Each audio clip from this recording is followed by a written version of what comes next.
District to district, moving through the waters to Cayman Bracken, Little Cayman. Your station, your voice. All things Cayman.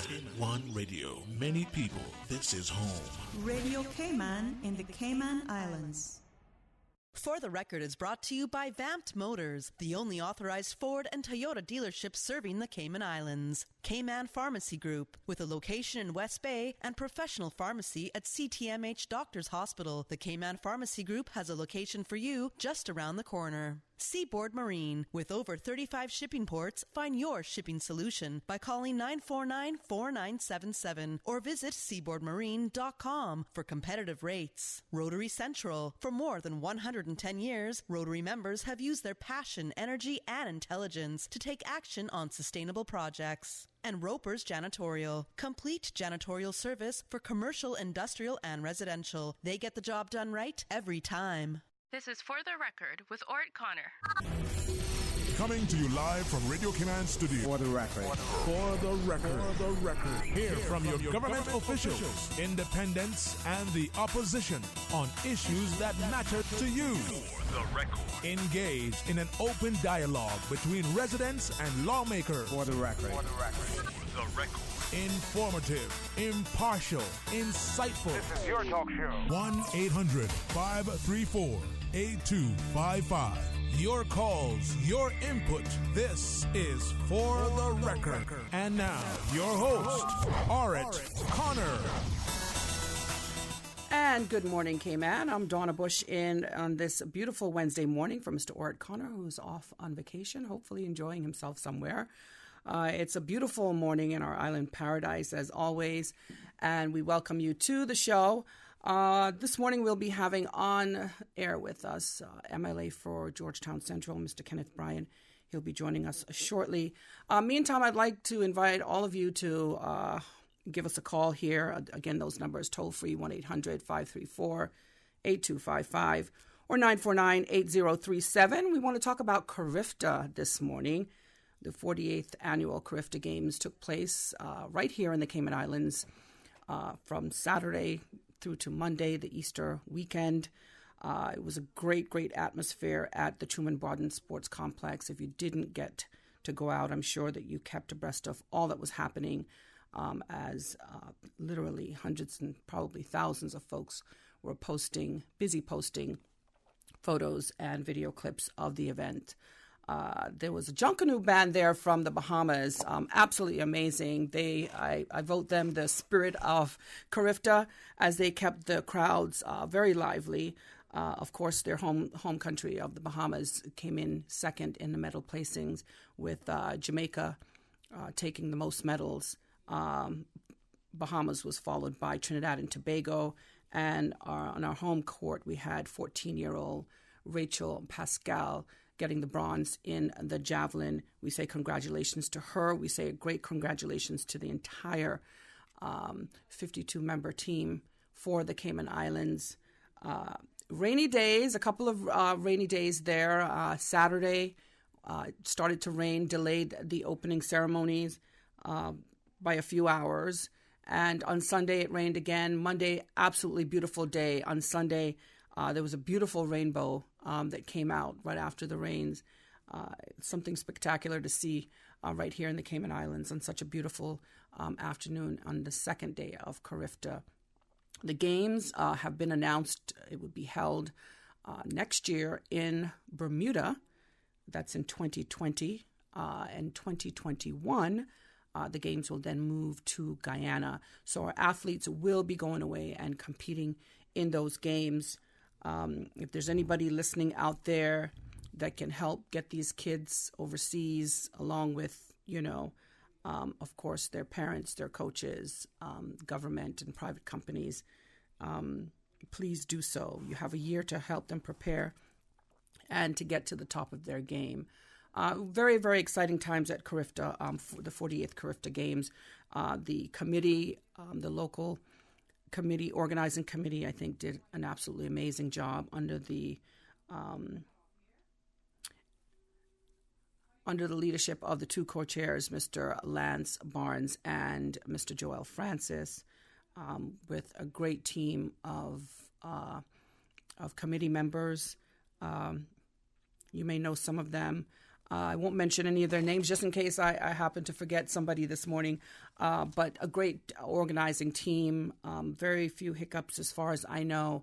I do know that there were a lot of officials at the games. One would be Lord Sebastian Coe, a former Olympic gold medalist for Great Britain and now president. He is now the president of the International Association of Athletic Federations, that's the IAAF.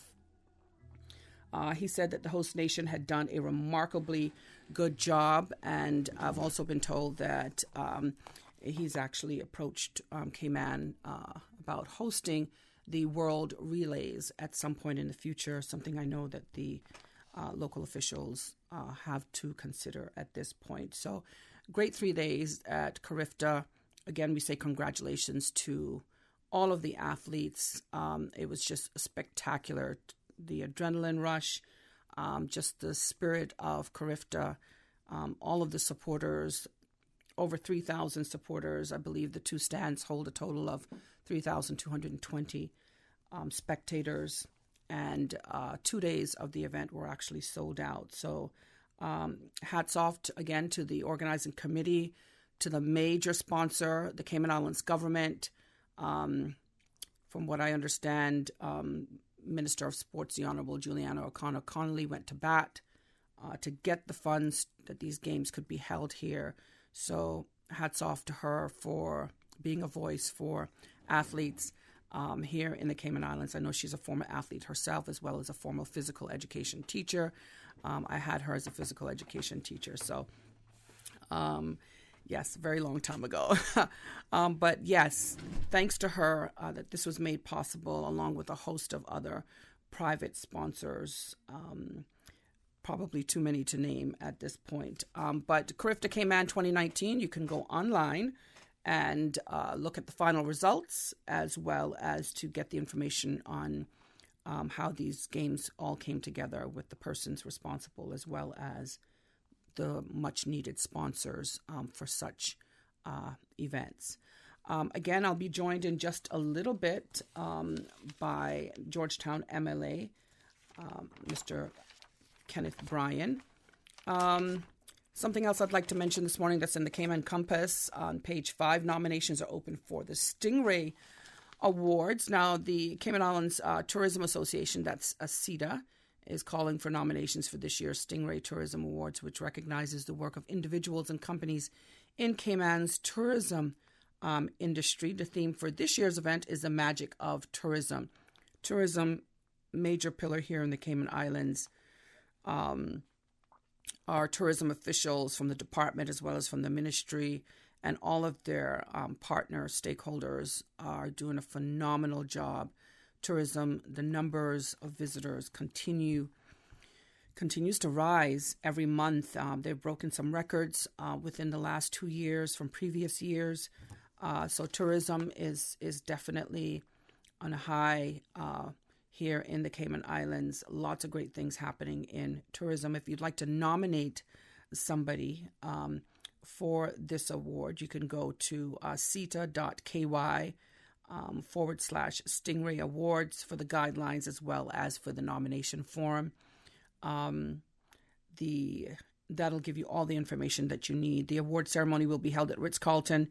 That's on July the 23rd, in just a few weeks. Matter of weeks. It's months, but it's really weeks when you think about it. Also, something else that's open now for nominations is the Golden Apple Awards. That recognizes our educators. I think it's a phenomenal program that really recognizes the teachers who make a difference in our children's lives. I know we take a lot of time sometimes complaining, about our educators, but the truth of the matter is there are some very good educators in our system, and it's only right that they be recognized, and you can be a part of them being recognized.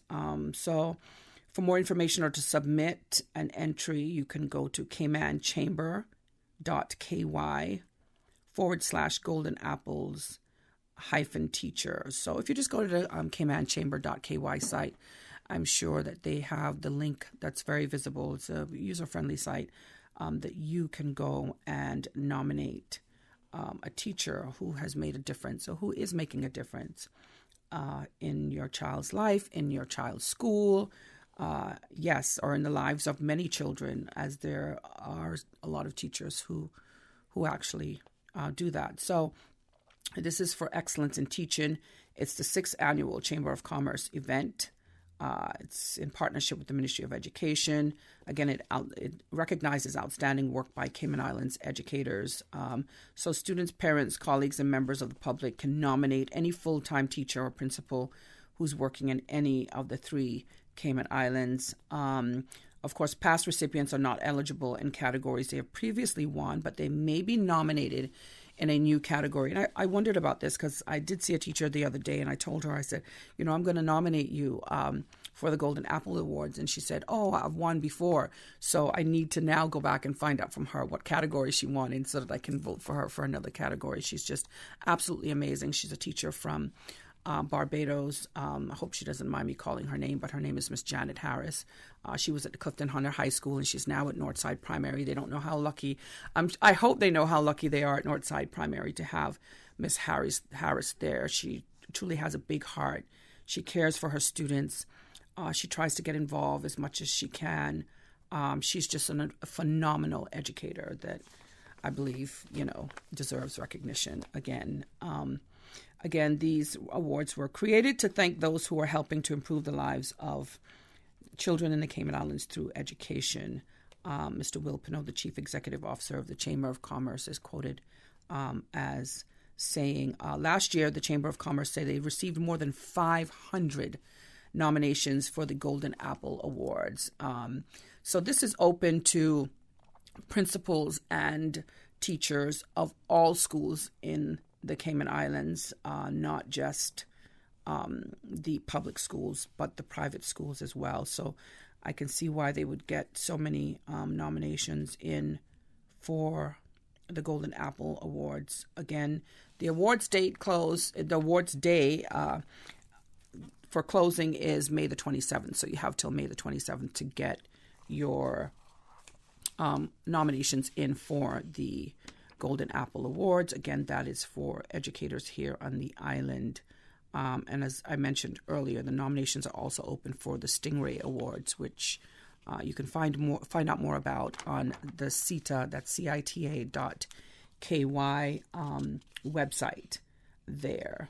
Also, a great story on page 7 of the Compass in the local news. Caymanian inducted into prestigious academic society. Caymanian student William Stryker Ebanks has been inducted into Phi Beta Kappa Society, the oldest academic honor society in the United States, according to his mother, Stephanie Ebanks. We'd like to say congratulations to him. He's a senior at the University of South Florida and a former head boy of Cayman Islands Prep and High School. So congrats to Stryker Ebanks. All right, we're going to take a break here now on For the Record. We'll be back with you in just a few minutes. Don't go anywhere. The Cayman Islands boasts of a long, colorful, and rich history. In tribute to our roots, Radio Cayman, the voice of the Cayman Islands, is pleased to bring you the historical vignette series, sponsored by Cayman National Bank. Visit Cayman National Bank today for all of your financial needs. The Cayman Islands, he hath founded it upon the seas. Ethel Rose Kensington Cook Bodden, Certificate of Honor. Ethel Kensington was born in Devon, England. She moved to Grand Cayman in 1945 with her second husband, Eric Cook Bodden, and her 2 sons, Ralph Kensington Loft and Eden Cook Bodden. After the passing of her husband in 1955, she owned and single-handedly operated the Yankee Notion Shop, the English Shop, and Caymanian Duty-Free Shop at Owen Roberts Airport, as well as many other investments. She is recognized as Cayman's first businesswoman and strongly supported the development of tourism and aviation here. Soon after settling in Cayman, she became involved with the development of the Georgetown Hospital. She often provided food, supplies, and linens for the sick and organized Easter and Christmas gifts for the patients. She founded the Grand Cayman British Red Cross and was its main supporter for many years. She was a volunteer at the Georgetown Library. She organized and sponsored the first Miss Cayman Islands beauty pageant and was very active in the struggle for women suffrage. Radio Cayman's Historical Facts vignettes are proudly brought to you by Cayman National, with branches on all 3 Cayman Islands. Visit Cayman National Bank today for all of your financial needs.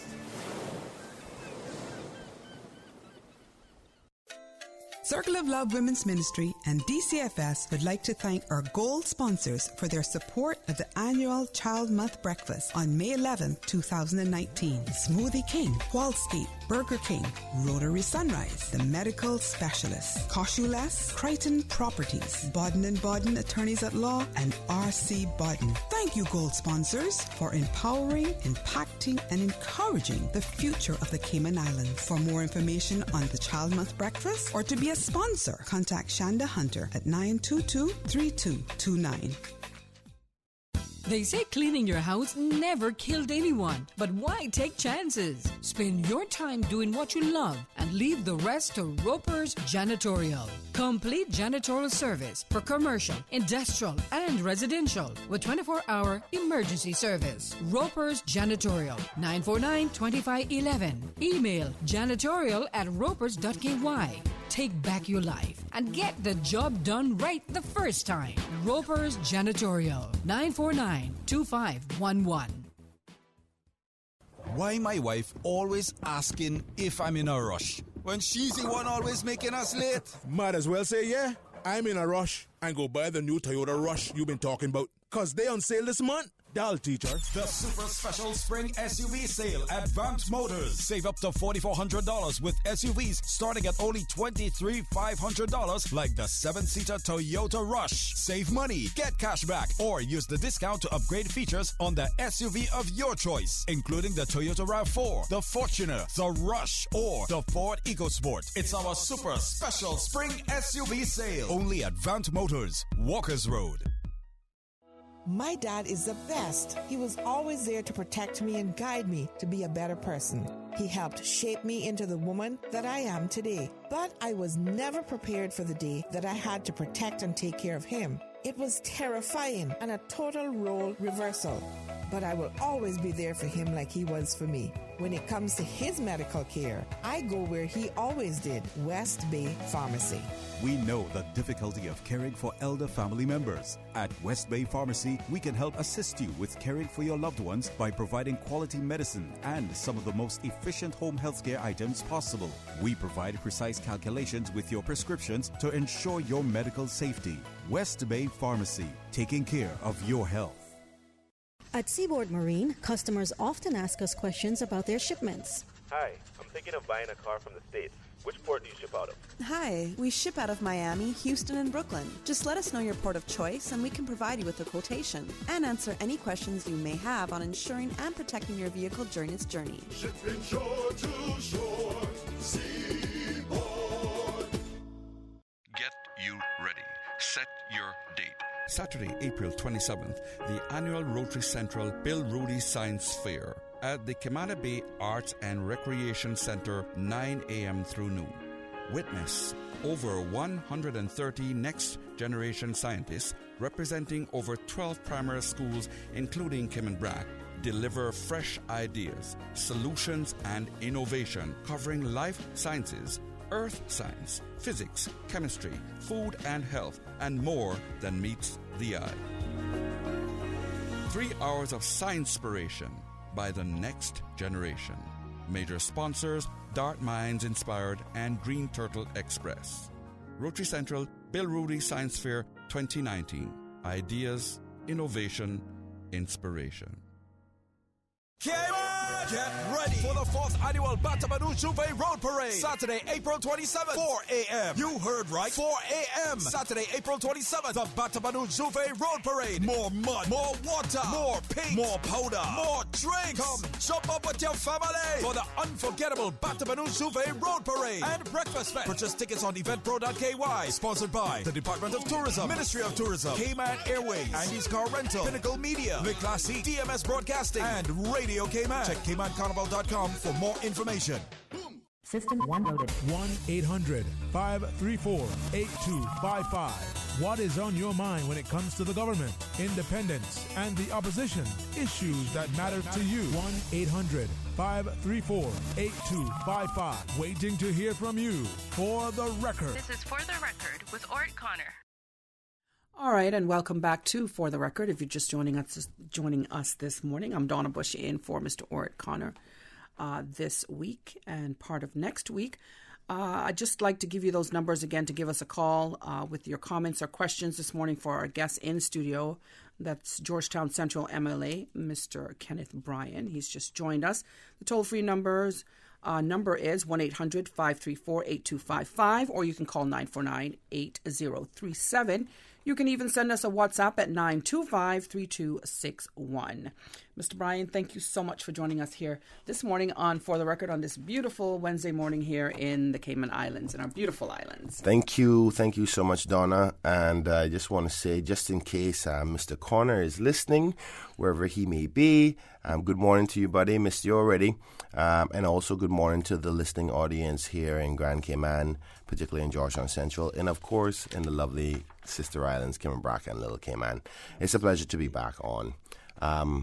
Just got off of Easter, which was pretty amazing. The traditional time to take a little time to reflect on God's purpose and the reason why he risen again, and as well as the Carifta Games, which was super amazing. I was so glad that I went all 3 days.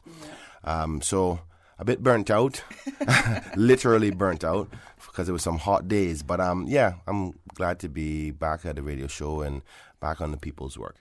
I think that Easter holidays are always good all around for everybody, really, because you get time off. This year we got to enjoy the Carifta Games.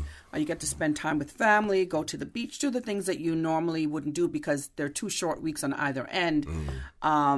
So it's really, really a good time for people to really enjoy themselves. We still got campers out on the beaches. They still are? I'm jealous. Yeah. Yeah. Wherever you guys are, you got to call me. I'm going to come out there and relax a little bit. I saw some folks down at Smith Cove this morning. They were there like a week before, and they're still there this morning. I mean, hats off to them. I don't know how they can bear the great outdoors like for so long. Yeah. I can take a few days, but other than that, it gets a bit rough. That goes to show you. Living. That goes to show you, though, how far we've come, right? I mean, that was the norm. Before, right? Yeah, it sure was. It definitely was. So happy belated Easter to everybody. Again, the Carifta Games, we talked about those games earlier. Absolutely amazing time just to go there and feel the atmosphere. And it was spectacular. I really enjoyed it, and the unity. I must say, before I go into some of the little events that I saw and the little moments that I enjoyed, I want to say congratulations to Jamaica. Jamaica did an amazing job. Yes. Their training programs in Jamaica are just awesome because they produce some serious athletes. I was a bit jealous, to be honest with you, because I'm just going to be honest. Like I was at some point because they were there in such numbers and supporting, and very patriotic. They should be, very patriotic. They should be proud of themselves. It's something that I envy, and I wish that we can match that with enthusiasm. And their kids did well. And our kids did very, very well as well. And I'm proud of them. One of the biggest moments of the event for me, though, was, I can't remember if it was the 800 meters. I think it was the 800 meters. And a young lady was running, a Caymanian girl, and I think she came in 6th or something like that. But there was another child, another young girl, who was coming last, and 800 meters is long. 800 meters twice around the track. I know I can't make it around once. But The child obviously was exhausted and right at the very end fell down. And all the other kids were like obviously happy that they finished the race and they were talking to their coaches and all that.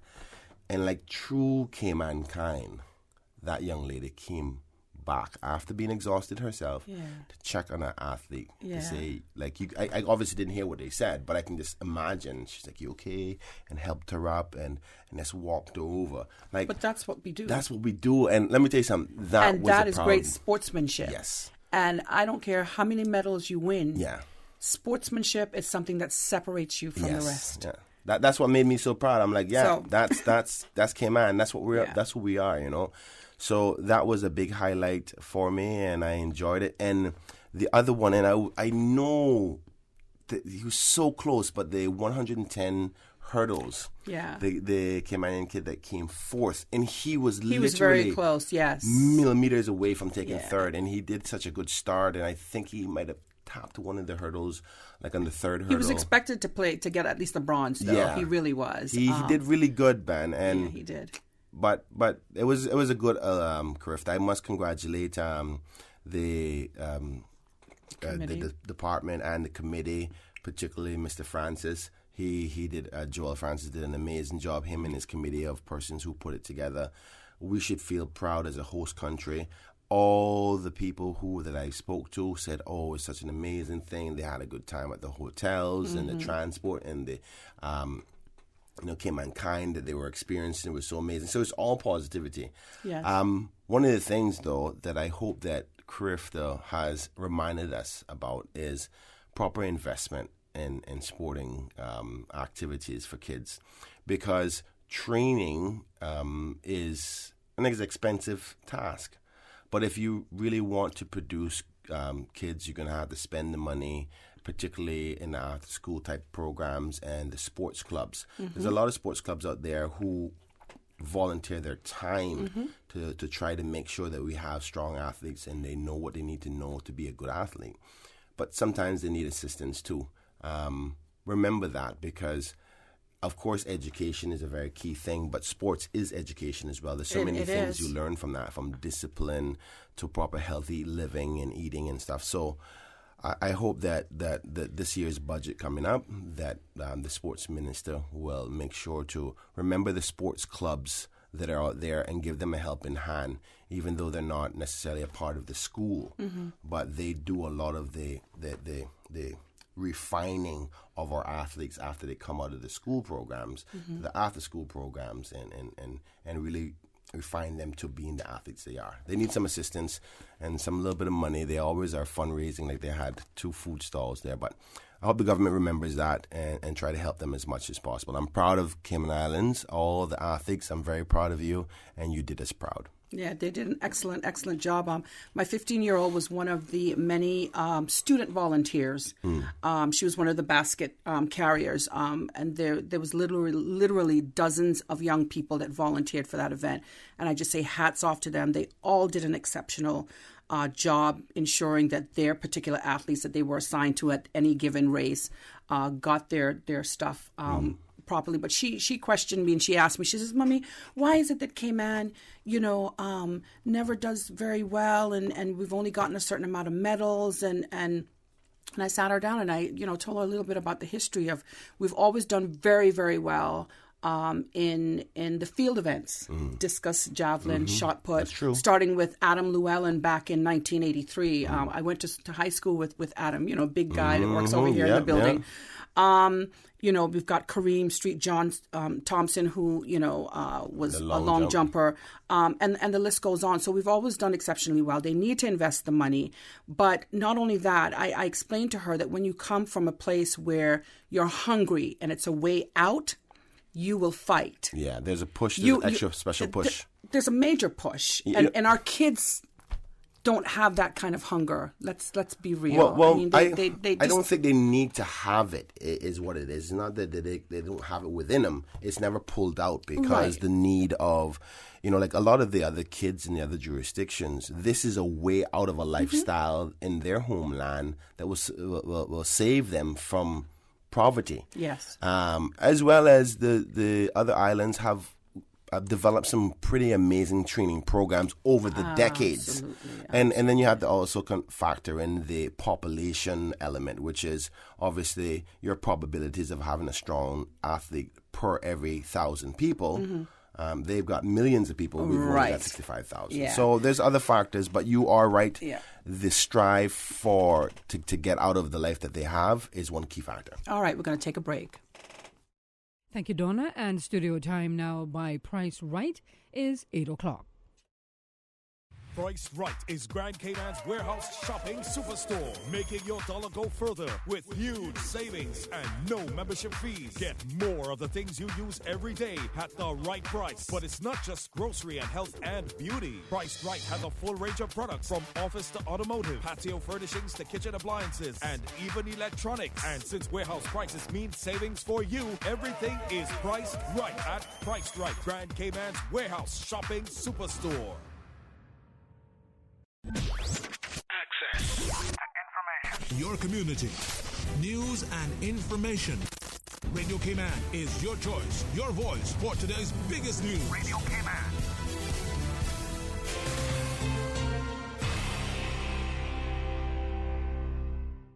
With your latest news, I'm Carsley Fuller. Nominations are open for the 16th Annual Stingray Tourism Awards. More from Radio Cayman's Shanda Gallego. The Cayman Islands Tourism Association will once again celebrate the hardworking men and women who make up this tourism industry, from back of house to front of house staff. This year's theme is The Magic of Tourism, which, quote, seeks to highlight the collaborative efforts made to ensure visitors to the islands have a most magical experience while they are here. Nominations are now open for the prestigious Stingray Awards, and the CITA encourages member businesses to put forth names. To submit a nomination, check out www.cita.ky. From Rising Star nominees to Long Service nominees, all will be honored with personal certificates, and the winners will be celebrated with Cobalt Blue hand-blown glass Stingray Awards. It all happens at the Ritz-Carlton Grand Cayman on Tuesday, July 23rd. Shanda Gallego, Radio Cayman News. And a delegation from Bermuda recently checked out the daily operations of Cayman's multi-agency safeguarding hub and visited the Keys facilities and the courts this month. Deputy Governor the Honorable Franz Manderson welcomed the delegates to the Government Administration Building and expressed his support for the collaboration between the Cayman Islands and Bermuda in taking a cross-island approach to child safeguarding initiatives and best practice. The visit was coordinated by the Royal Cayman Islands Police Service with the assistance of the Department of Children and Family Services. In regional news, an American investment banker was charged with manslaughter while on vacation in Anguilla. The Royal Anguilla Police Force arrested Hapgood in connection with the death of a local man, Kenny Mitchell, on April 13th. Police originally reported that Hapgood, who works at USB, was denied bail by the magistrate court and was set to make another appearance on August 22nd. However, the Anguillan, a local newspaper, later reported that a judge granted his application for a $200,000 Eastern Caribbean dollars bail, and he is believed to be back in the United States. The medical examiner ruled Mitchell's cause of death to be prone restraint, a maneuver that reduces a person's ability to breathe, positional asphyxia, and blunt force trauma to the head, neck, and torso. Mitchell was a maintenance worker at a hotel in the west end of Anguilla, the same hotel where Hapgood and his family, who live in Connecticut, were staying. Now with a check of international news, here's the BBC, who will take us out of the newscast. I'm Carsley Fuller from Radio Cayman's newsroom. BBC News. Officials in Sri Lanka are continuing to carry out search operations and make arrests, 3 days after deadly suicide bombings on the island. The mood is reported to be tense amid fears of further bombings. The Deputy Defence Minister said 8 of the 9 bombers had now been identified. 1 was a woman. Most came from middle-class families and were well educated. Japan has agreed to pay compensation of nearly $30,000 to each of the thousands of people who were forcibly sterilised. They were prevented from having children under a eugenics law that sought to eliminate what were termed inferior offspring. The regulation was only revoked in 1996. A British minister has denied reports that the government has decided to give the Chinese telecoms giant Huawei a limited role in building Britain's 5G network. The Prime Minister, Theresa May, was said to have given Huawei the go-ahead, despite security concerns from cabinet colleagues and the United States. The North Korean leader Kim Jong-un has been given a red carpet reception on his arrival in Vladivostok for his first summit with President Putin. Mr. Kim made the relatively short trip in his private armoured train. An explosion in the rebel-held Syrian province of Idlib has killed at least a dozen people. There are conflicting accounts of what caused the blast in the town of Jizr al-Shughar. A senior U.S. diplomat has called on the Sudanese military to transfer power to a civilian administration as soon as possible. Makela James was speaking to the BBC after meeting the head of Sudan's Transitional Military Council, whom she described as very sincere and responsive to the people's demand for a civilian government. The authorities in South Africa say 51 people are now known to have died in flooding in coastal areas of KwaZulu-Natal province. BBC News. Access. Information. What's happening in your community? News and information, music and more. You can find us. www.radiocayman.gov.ky. Like us on Facebook and follow us on Twitter. Radio Cayman is your choice, your voice for today's biggest news. Radio Cayman.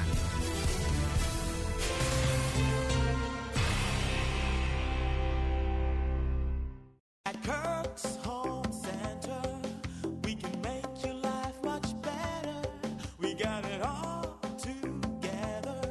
We got a great deal in store for you. This week at Kirk Home Center, increase safety with motion detector floodlights for $12.29 and illuminate walkways with 4-pack solar path lights for $16.99. Create space and organize belongings with 4-tier closet shelves for $22.99 and save on 40-piece home tool sets with portable bag for $29.49. Kirk's Home Center, we got a great deal in store for you.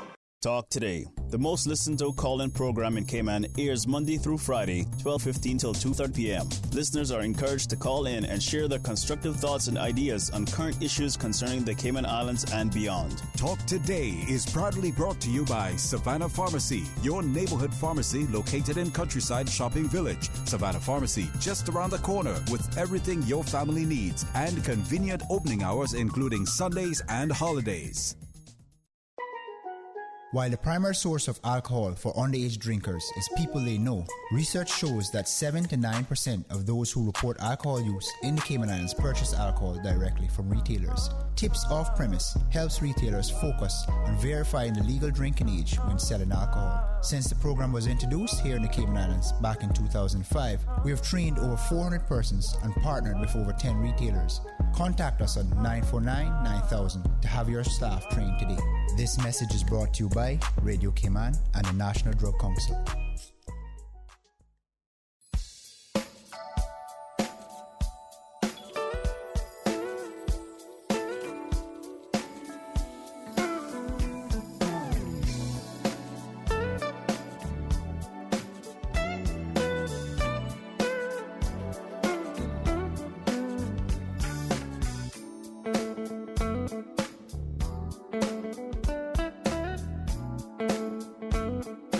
A good morning. Time now for the latest weather report.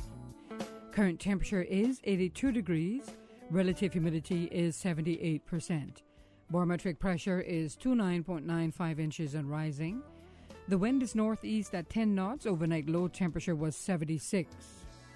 Synopsis indicate moderate winds and seas expected over the next 24 hours in association with a high-pressure system over the southeast United States. Radar images show isolated showers in and around the Cayman area moving towards the southwest. Now the forecast for today, calling for mainly fair skies with a 20% chance of showers. Temperatures will be in the mid-80s. Your winds will be east to northeast at 10 to 15 knots and seas will be slight to moderate with wave heights of 2 to 4 feet. Forecast for tonight calling for partly cloudy skies with a 20% chance of showers and temperatures falling to the low 70s tonight. Your winds will be east to southeast 5 to 10 knots and seas will be slight with wave heights of 1 to 3 feet. Low tide will be this morning at 8:43, high tide this afternoon at 1:22, and a low tide again tonight at 7:46.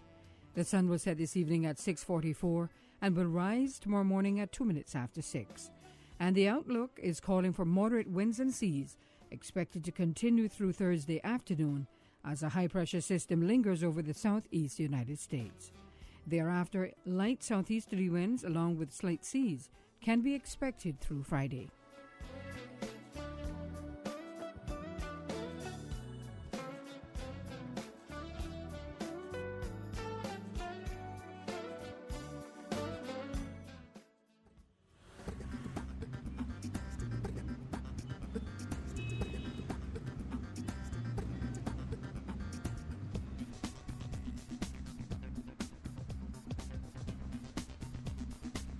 Good morning once again. Let's take a look what's happening on our roads. No issues on Owen Roberts Drive as traffic is light. Little steady traffic coming from the Butterfield roundabout heading towards the Industrial Park area. Nothing to worry about too much. And traffic moving along steadily on Cool Road. And steady traffic as well on Linford Pearson Highway and on Shamrock Road. And traffic is moderate on the West Bay Road in front of the Ricks. And no issues on Eastern Avenue as traffic is flowing pretty good, as well as on Godfrey Nixon Way. In and out of Georgetown on Shedden Road, traffic looking pretty good. Huldah Avenue and Thomas Russell Way, traffic is steady but flowing. If you've seen accidents or incidents on Cayman's roads, give us a call here at Radio Cayman 949-6990. Remember 10-2 on the steering wheel.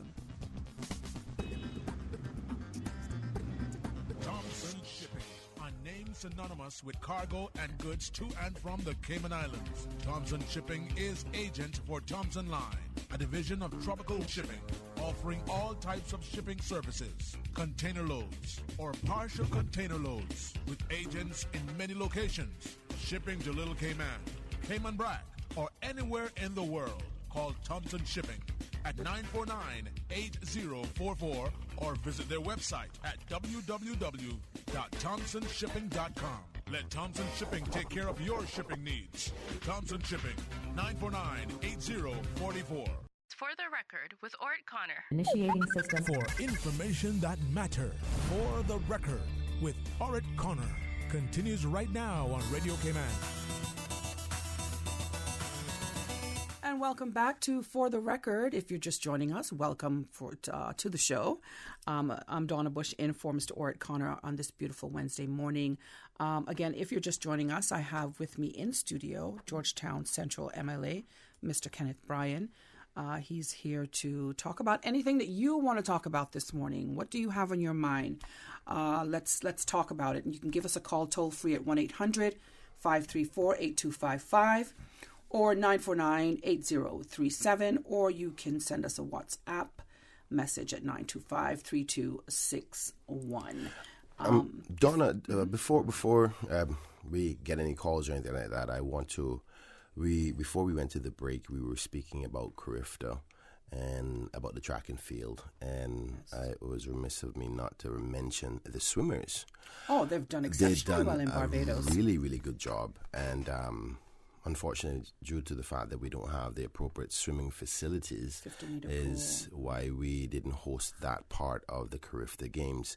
And I do believe that it's something, a part of this administration's plan in the future to accommodate such a facility. And I think we're deserving of it, because we have done very well with the swimming sport for some time. Mm-hmm.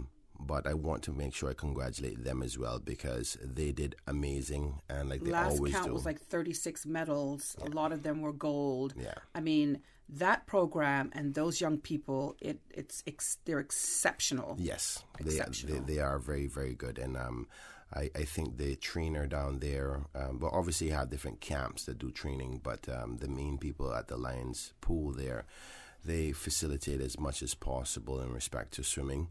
Mm-hmm. Like for any parents out there who have kids and that don't know how to swim, because we don't go to the beaches often because we can't get to our own beach, but that's a different topic altogether. They offer those programs to help kids when they're a very small age, to help them with their swimming and stuff, and it starts from there. Mm-hmm. And for such a little small program there, we produce some amazing swimmers, and we have the history to show. Olympians, Carifta champions, and I think that particularly for a small country like ourselves, what we should do is focus on the area that we're very good at. Yes, rather than absolutely. trying to spread ourselves across the board. I agree. Because we only have a certain amount of talent available on island. By all means, I'm not saying that we should give up any sport that is available, but try to hone in on things that you're good. I'll give you, for example, a crazy idea. And I'm not suggesting that we should put it in place, because I would have to actually do some more research on it. But I was thinking, I said, man, every time I go to the beach, the one thing I always loved is running and jumping in the sand. And then I go, well, what sport is that? That's long jump, right? And I said to myself, there should be a long jump strip at every beach. You know what I'm saying? So every time you're at the beach, all the kids get around and say, oh, I can jump longer than you. And you're landing in the sand. You're at the beach, right? I mean, the thing about any sport is that you have to do it over and over and over, because you're training your muscles to become stronger and have muscle memory about what you're doing.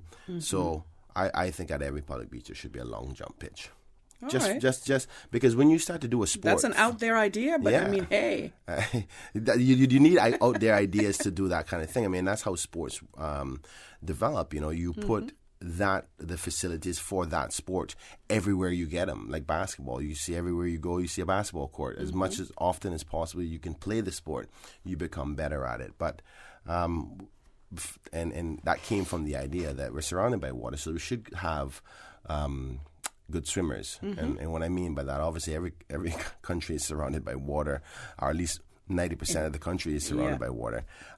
But because most of our land mass is close to water, we should produce some good swimmers. So again, congratulations to those swimmers, and I hope the ministry remembers that, sports, though sometimes it's not something you can politically campaign on or say, look at this, it's valuable because you're investing in human beings, and sport brings more than just medals. It brings character. Think about the athletes that we've had and the ambassadors they've become.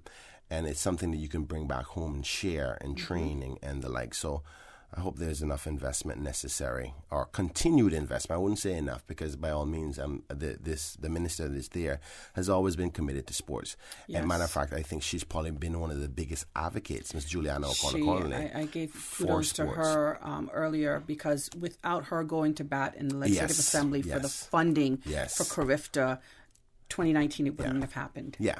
Well, I mean, funding for Carifta as the event is one thing, but I'm talking more so about funding for the necessary staffing and administrative costs for running of these programs on a yearly basis. Yes. And every year, in and out is where the development of our kids come from. So not only for the event, which came off very, very good, and I'm glad she did that, but now that Carifta is coming past, let's not go, okay, we can go back down now. We got to maintain that, and by all means, it is a hard stretch, because there's a lot of things that different ministers will be arguing for in respect to funding for different topics. People want housing, people want healthcare facilities to be changed, schools and all that. But sport is a healthy thing for us, and I want us to remember that. So I also wanted to just inject there, though. I and I'm totally for yes, the government supporting the programs as much as they can, and as much as they should, I guess, and to a certain extent. But let's not forget about parental involvement. Yes. I mean, there are a lot of parents out there whose kids are super talented. They're told by the coaches that these kids are talented, that their daughter or their son is talented. They see them, their performance. And, these kids go to training every week, and, some parents may pick them up and drop them off. But a lot of the times, and, this may rub some people in the wrong way, a lot of the times those athletes are just left to whatever coaching staff is there, and the parents are not involved. They're not involved in the way that they necessarily should be. You can't just leave your children just to be dropped off and picked up, and then you just go and you see them perform at Carifta, and you need to invest money, whatever money it may be that you can, and invest the time. Go sit down and watch your children, train and be there for them. Work, go and beg for sponsorships to try and help your child get to the next level. It can't all just be on the trainers or the coaches and the government. I mean, let's be I have real. to agree with you there. parents' involvement carries a lot more weight than sometimes even the coach. Mm-hmm. Because to perform in front of the people you love the most in your world and knowing that they're backing you and encouraging you, that's probably the strength that every child needs to develop. So I agree with you. You know, one thing that came to my mind as I was watching the Carifta Games is we had an amazing star developing a few years back and just disappeared, and I'm not sure what happened or where she's at, but you remember Miss Chantel Morrison? Chantel Morrison, yeah. Oh, she's here on the goodness. island. I believe somebody told me she was working somewhere the other day, but I was there. I remember being in the stands when she won the 200. Mm-hmm. And I think, was it Carifta was here too then? Yeah. It was 2010. That's right. Yes. And I remember watching her going, oh my God. She should have been an Olympic star. Oh my goodness, she was so fast. I was like, wow. It was mind blowing to know that we could have produced somebody that amazing, because she just, I mean, by lengths. You see this young lady, Miss Williams, that raced recently in Carifta. Yeah. That's almost exactly the same duplicate of each other. Yeah. And I wish Miss Chantel all the best in whatever she's doing now. Boy, that was a missed opportunity there. Yep, yeah. I totally agree with you. But you know what? If she's listening, and if this message gets back to her, remember that feeling that you had when you prepared for sport. That's an energy. That's a feeling that not many people experience. Mm-hmm. And if at the very least, I want you to remember there's a small obligation on you to try to spark that feeling in the new ones coming up. I mean, it's a personal decision not to be involved in anymore, and that's fine. And she can. I'm hoping that she's doing well. But if it takes a special thing to get deep within you and pull that out of you to bring the best out of you, and she found a way to do that. But she was a natural. It was a gift. Yeah. You know. Well, you see, this is where there's a bit of a discussion about that, because some of it, I believe that if you dig deep enough, if you train your body well enough, if you commit enough, every muscle structure in the world is the same. Okay, maybe I shouldn't say it like that, but from birth, we all have similar muscles, unless there's something that was wrong with you when you were born, unfortunately. But if you train from early, if you put the commitment in from early, if you find the spirit from early, if you find the empowerment within yourself from early, your muscles will develop. It's commitment. Chantel found that somehow. And not a lot of people know how to search within themselves to find it. And I'm asking her, as one of the Caymanians who found the deepest spirit to pull out of themselves, help other young Caymanians dig deep within their hearts, because they will listen to you. They will listen to Kareem Streak. They will listen to what's our 200 star again? Sidani Mothersill. It is such a big thing to listen to your own stars, to say, listen, this isn't some American or Jamaican or Canadian or European. This is one of my own. This is real. It can happen because it's happened already at my homeland. So remember, there's a little bit of obligation with that. That you the country depends on you for that continued training. So I don't want to go any further on that. Yeah. That's a whole day of talking right there. Yeah. All right, so we want to talk a little bit about Legislative Assembly meetings are over now. Yes. For now. Anything? Yeah. Well, as you heard, there was a lot of excitement this sitting of the House. Particularly with the big motion about the same-sex ruling by the Chief Justice. I'm hoping that most people would have heard my debate by now, and what my thoughts are on it. Also, we've heard the strategic policy statement by the Premier and his administration, and a number of motions that came in. Some pretty straightforward ones, like the national pledge, which I think is something that was well overdue, and it shows national commitment to the nation. there's some other changes in laws like the contractors bill, a builder's bill rather, sorry. I think most of them are improvements, and we've heard some announcements by the different ministers as to what they're doing within their ministries. I've posed some questions within the sitting of the House myself to get some answers, but there's some particular ones I didn't get answers to that I'm not quite happy that I haven't received the answers. And one of those in particular was that I think most persons may remember almost a year and a half ago now, one of my first motions, or my third motion, I believe, was the motion to increase the mortgage withdrawals for you to pay off your home to $50,000. And that was the pensions for pensions. Yes, right? Okay. For private pensions, not government pensions. Right. That if you have $50,000 left in your mortgage and you have up to that amount of money in your pension, to try to alleviate some of the burden of expenses, because cost of living for Caymanians have just gone through the roof over the last couple of years. And in most other countries, let's take the U.S. for instance, your 401k, you can dip into that throughout your life, because nobody's guaranteed to live till they're 60 or whatever it may be. So it's really a shame. Something needs to be done. I think most people would agree with that need. Yeah. From the middle class, right? Yeah. Well, there is arguments for and against that approach. I'm obviously for it because I think I represent or understand those who are in desperate need of it more so than anybody else. You have people who may not. The burden of tapping into their pension is not a big deal for them because they have other means of income. Right. And so their concern is, okay, well, if you tap into this pool of pension, how will your tapping in for your need affect my investment of my pension in that pool? Because the less pensions in there, the less interest or surplus you can get on the growth.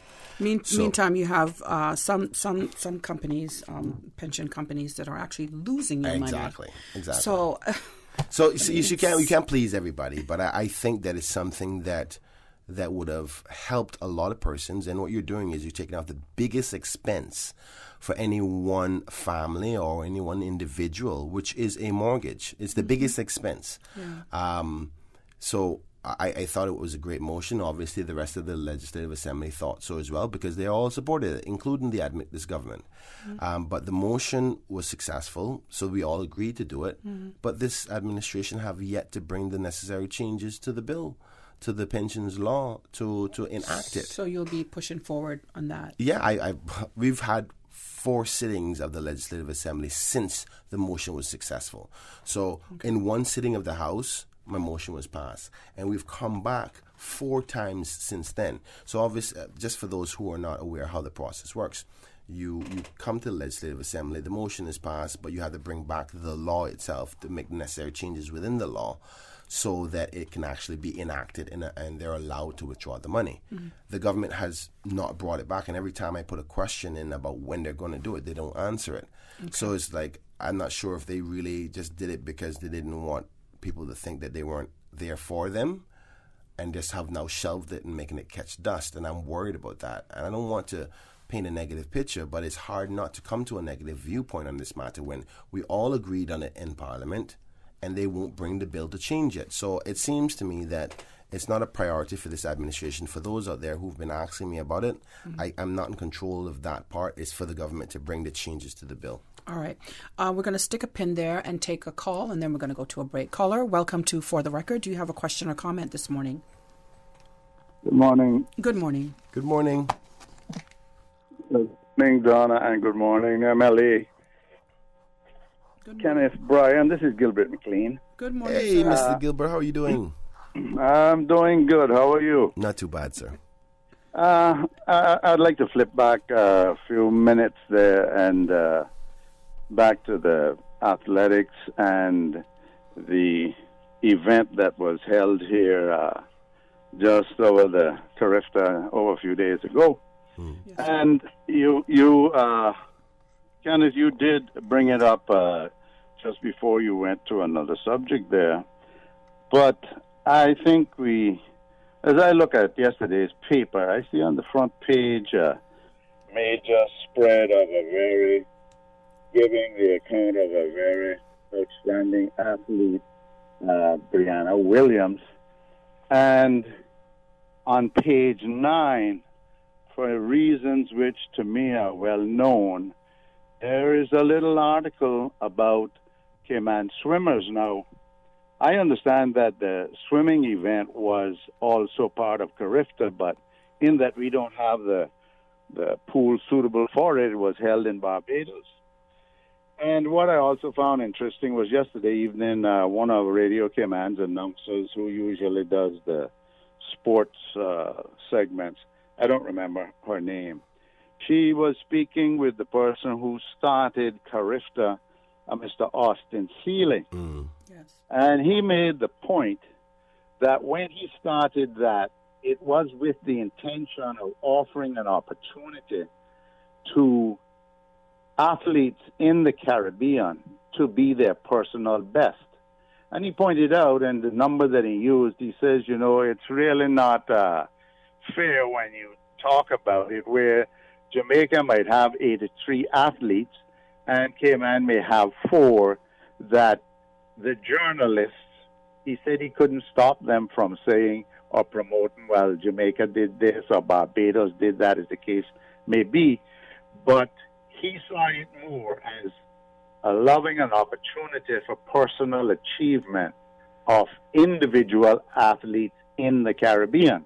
Mm-hmm. And going back to page 9 here in the Caymanian Compass of yesterday, there's a caption that says, Gold Rush in Barbados for Cayman Swimmers. And at the end, it does a summary which says, by the end of day Sunday, the Cayman team, which also picked up medals in the synchronized swimming competition early in the week, had 10 gold medals, 9 silver, and 10 bronze. Now, there's a situation where we've heard the term against all odds, which means this little island, maybe 4 or 5 swimmers, against all odds and against all the other countries, won 10 gold medals, 9 silver, and 10 bronze. Now, if that isn't something to talk about and crow about and encourage, then I don't know what really is, you know? I agree with you, Mr. Gilbert. 1,000% we agree with you. One other comment that I hope that there will be parents and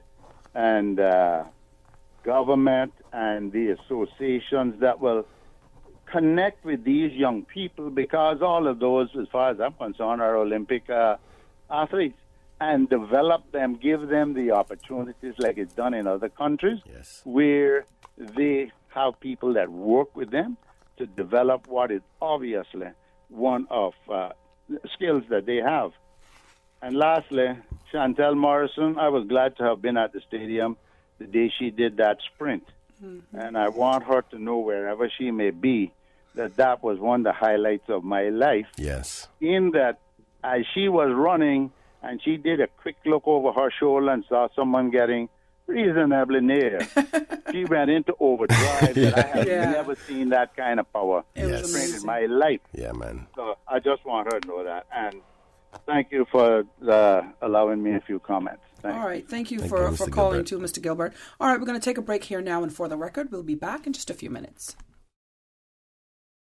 Why my wife always asking if I'm in a rush when she's the one always making us late? Might as well say, yeah, I'm in a rush, and go buy the new Toyota Rush you've been talking about, because they on sale this month. Doll teacher. The super special spring SUV sale at Vamped Motors. Save up to $4,400 with SUVs starting at only $23,500, like the 7-seater Toyota Rush. Save money, get cash back, or use the discount to upgrade features on the SUV of your choice, including the Toyota RAV4, the Fortuner, the Rush, or the Ford EcoSport. It's our super special spring SUV sale, only at Vamped Motors, Walkers Road.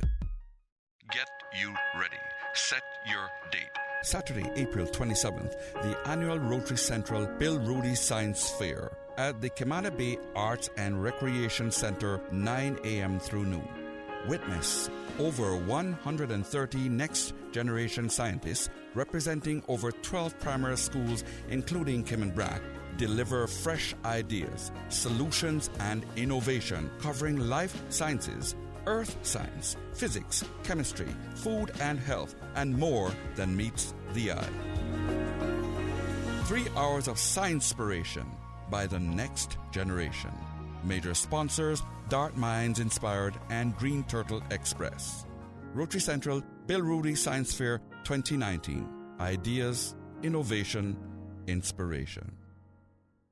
Business owners, managers, and marketers interested in learning how digital and social media marketing can help grow your business? Join Yellow Media Group Monday, May 27th at Yellow Digicon and unleash your company's digital potential. Learn from international digital marketing and social media experts, including speakers from Google and Matchcraft, plus a Fortune 500 digital marketing strategist. Complimentary registration for Yellow Media Group customers. Register now at digiconcayman.com or findyellow.com. Presented by Yellow Media Group in partnership with Google.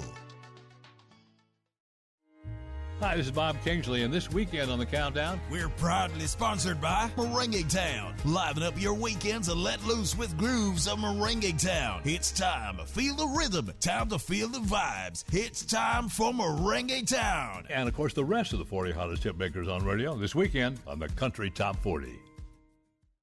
Radio Cayman 3 to 6 mix on the weekdays. Tune in, turn it up, listen. Sponsored by the Cayman Islands Football Association, CIFA, building a better future for Cayman football. Savannah Pharmacy. Remember, they're always just around the corner with everything your family needs. And convenient opening hours, including Sundays and holidays. Savannah Pharmacy. For more information, call 946-3336. Every day. All the time. Ultimate party show in the afternoon. Radio Cayman Supertown.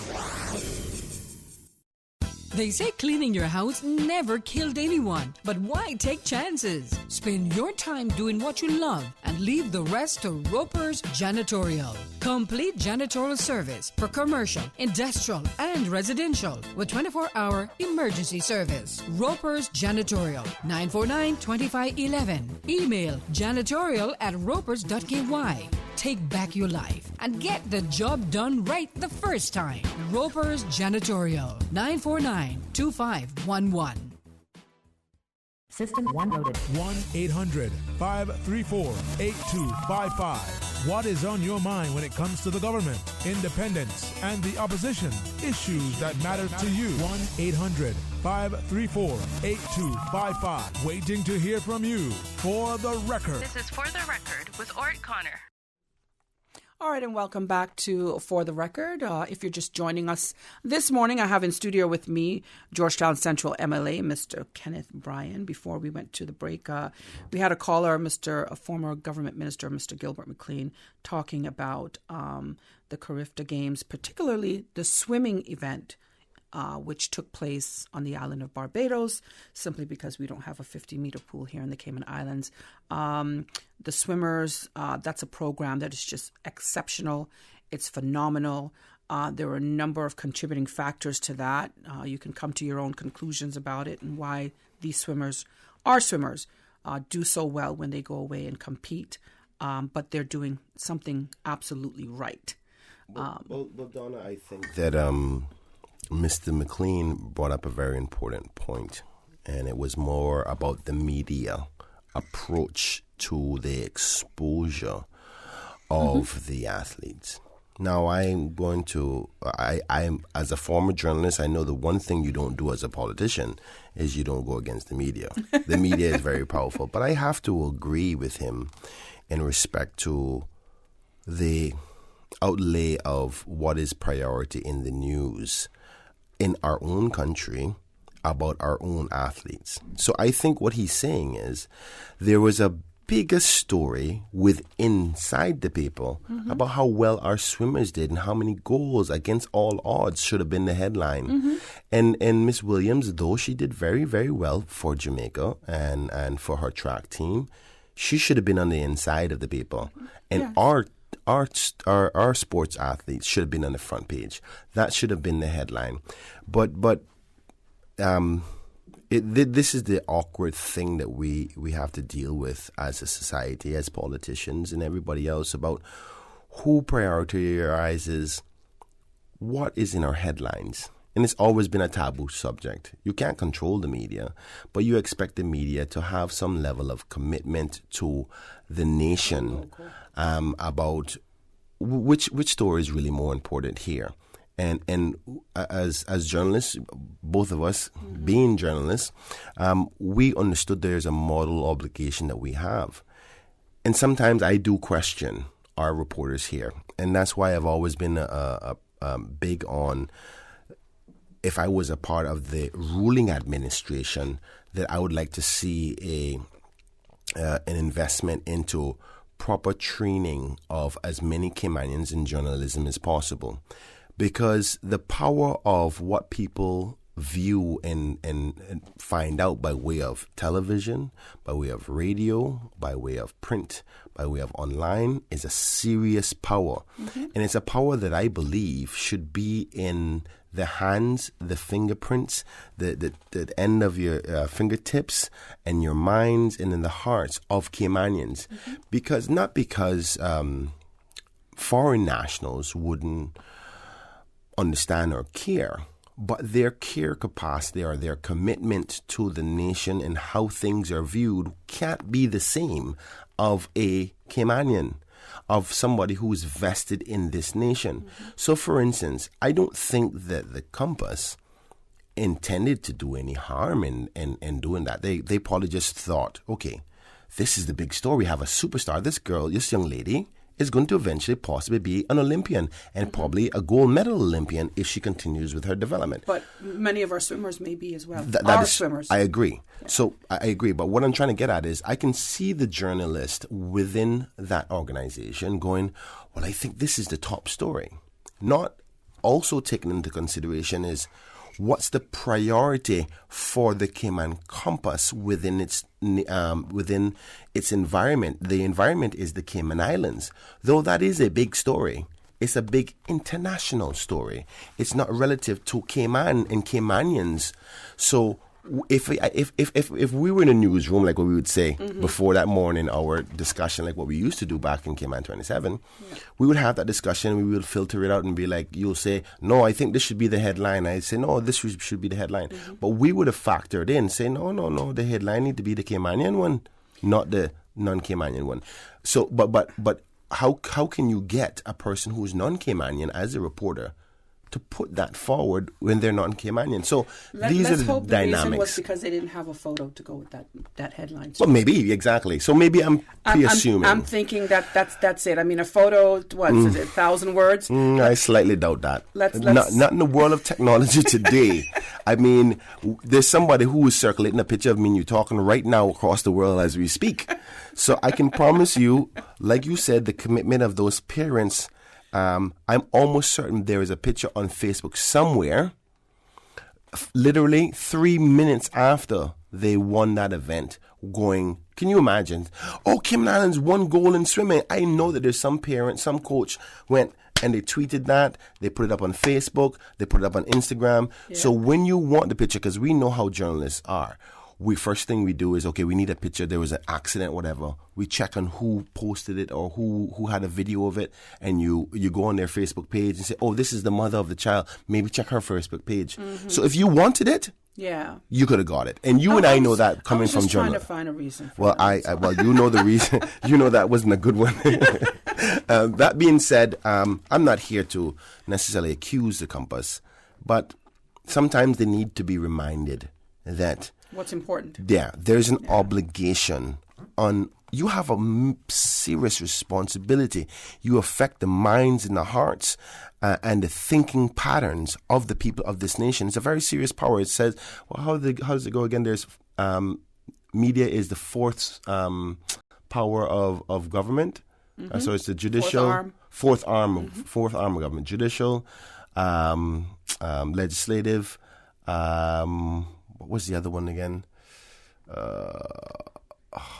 Judicial, legislative. I think it's the state, meaning the queen or president or what have you, and then you have the media. So they need to consider those factors. But we'll get off the compass now. I think that you were speaking about the traffic before. Let me read a WhatsApp message, because Okay. as I was talking to you about that, and before we go to a break, I just want to read this WhatsApp message, and we'll come back after the break and address it. So this person says, "Good morning to you and your guests at For the Record. The story could have covered both." Oh, there's a new one that just came in. A new message that just came in. Okay, give me 2 seconds here. I think I am. All right, phone. All right, here we go. So, yes, this person is a long message, but let me read through it as quickly as possible. It says, in regards to too much traffic and imported vehicles, my advice is to target the element of the problem, which is the Department of Licensing. We can start by prohibiting non-Caymanians from obtaining a driver's license unless their job consists of driving. Prohibiting non-Caymanians from bringing in vehicles isn't the answer. All they would have to do is get a Caymanian to bring it in for them and register it in their name. If you prohibit them from obtaining a driver's license altogether, depending on the circumstances, you're getting to the root of the problem before it even becomes a problem, in a way of speaking. With that being said, the transportation system will also have to improve in a huge way, which isn't that hard to do. This will surely reduce traffic as well as importation, and will provide more income for public and private transportation as well as local automobile providers. This kind of advice should be taken seriously and put to the Legislative Assembly because this is the solution.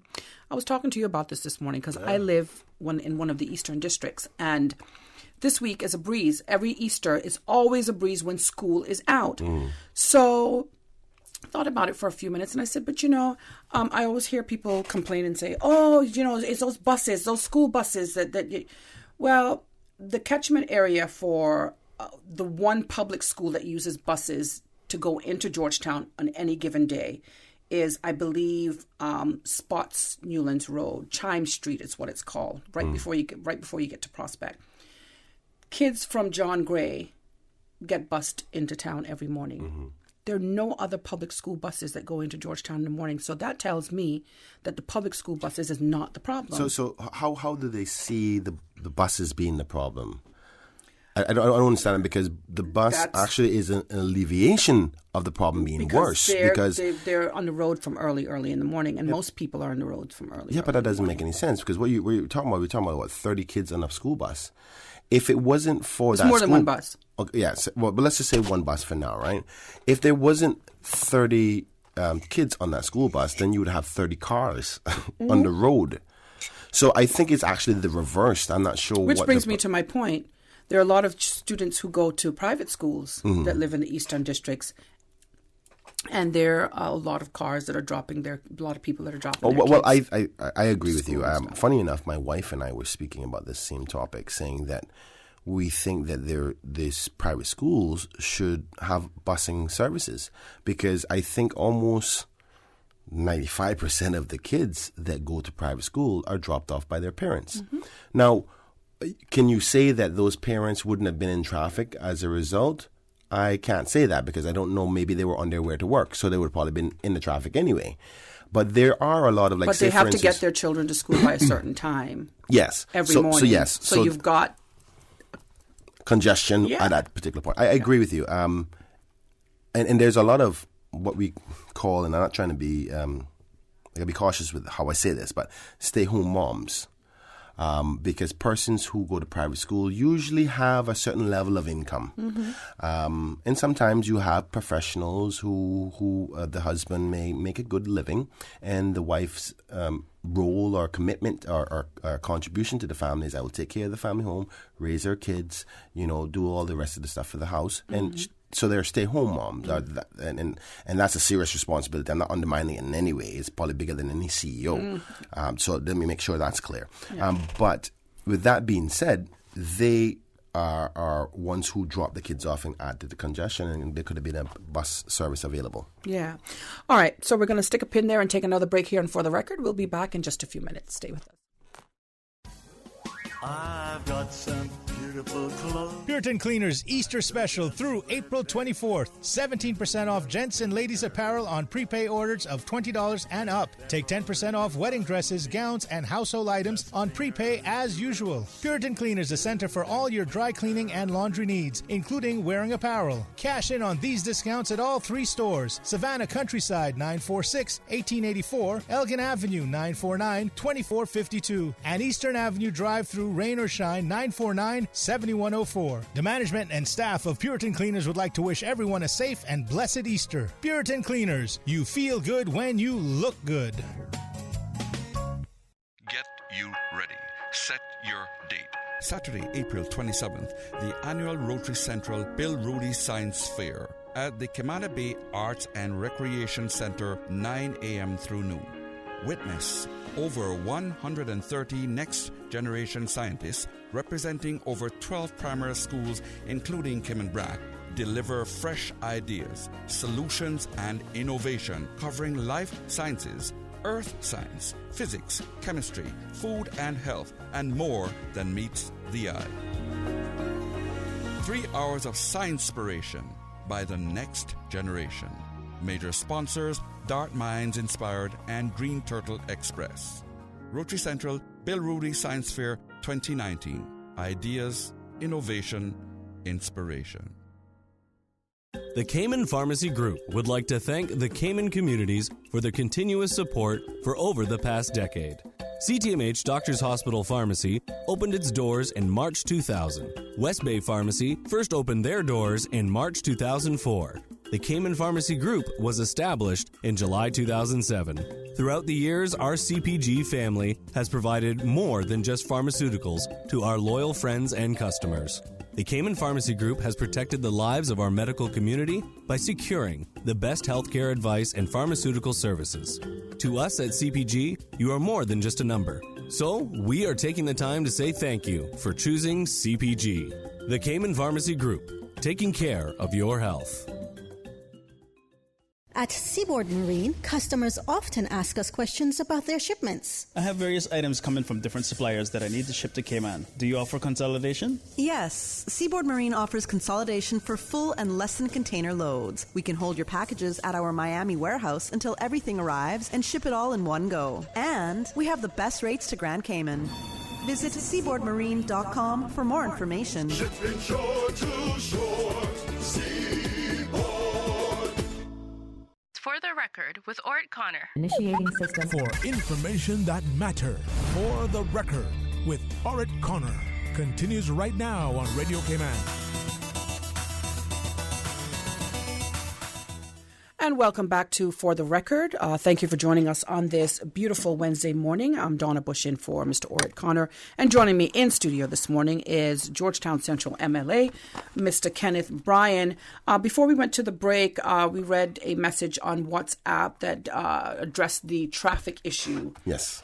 As a matter of fact, let's go to a call first before we continue our discussion. Okay. Thank you for calling For the Record. Do you have a question or comment this morning for our guests? Hi, morning, Donna. Good morning. Good morning. That's a familiar Kenneth. voice. Yes. Not so much on the radio anymore, but I guess people still remember it, right? Yes. Just have a quick comment. I didn't catch the full bit that you were discussing about the compass, but what I wanted to say, Kenneth, interestingly enough, is, things kind of have a way of correcting themselves. So, the compass might be focused more on whatever news stories their staff think are important. Mm-hmm. But when the community starts to shift, especially to social media, for its news alerts and so on, I think the compass has been impacted by the way in which news is delivered. And I kind of know this for a fact because recently we ran into some sort of Compass executive. He didn't really identify what his position was in the company.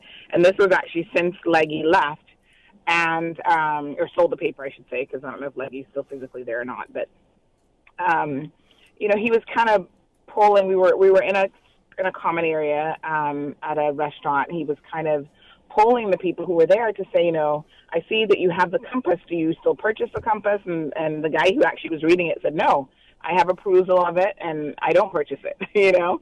And then he was kind of asking why and what is it that the Compass could do to be more relevant and to remain more relevant. And I think that question alone leads me to conclude that they are struggling with remaining relevant, because even if right now our population is about 50-50, so 50% Caymanians and 50% expat workers, and I think that at the end of the day, even the expat population here in Cayman is concerned and wants to know what's happening within the Cayman Islands.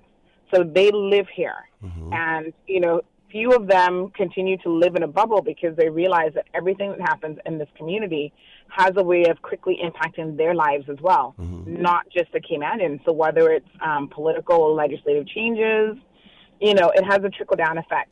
So from my own perspective, and I've seen this, you know, with my involvement with Cayman Mall Road and just social media news and kind of pushing the envelope a little bit. Yes, and doing things a little bit differently. But I do believe that the tides have shifted, and the way that news is delivered is different.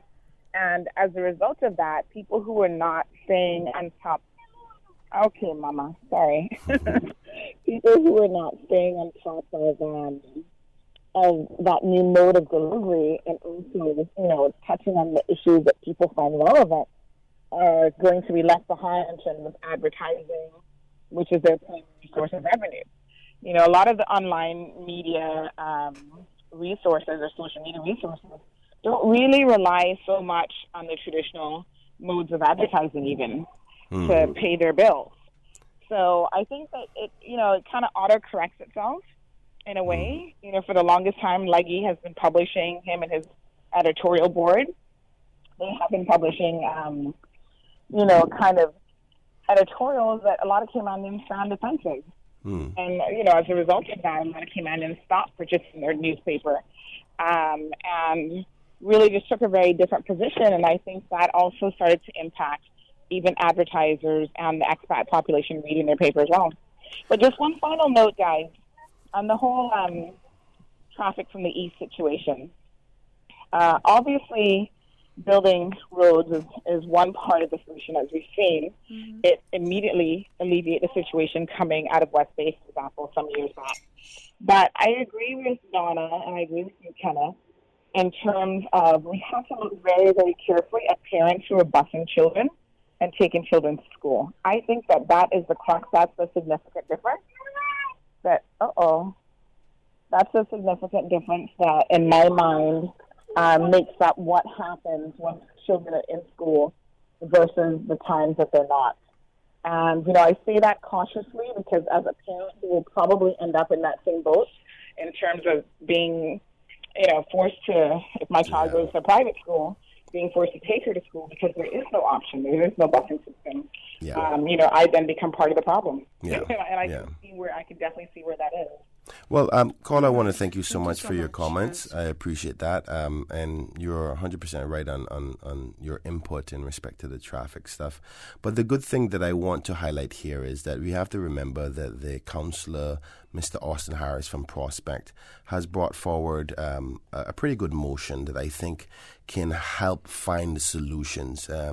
This discussion came up in Parliament, or in the Legislative Assembly, should I say, in respect to having a select committee formed to investigate what kind of solutions can we find to the ever-growing importations of cars, which also connects to the traffic problem.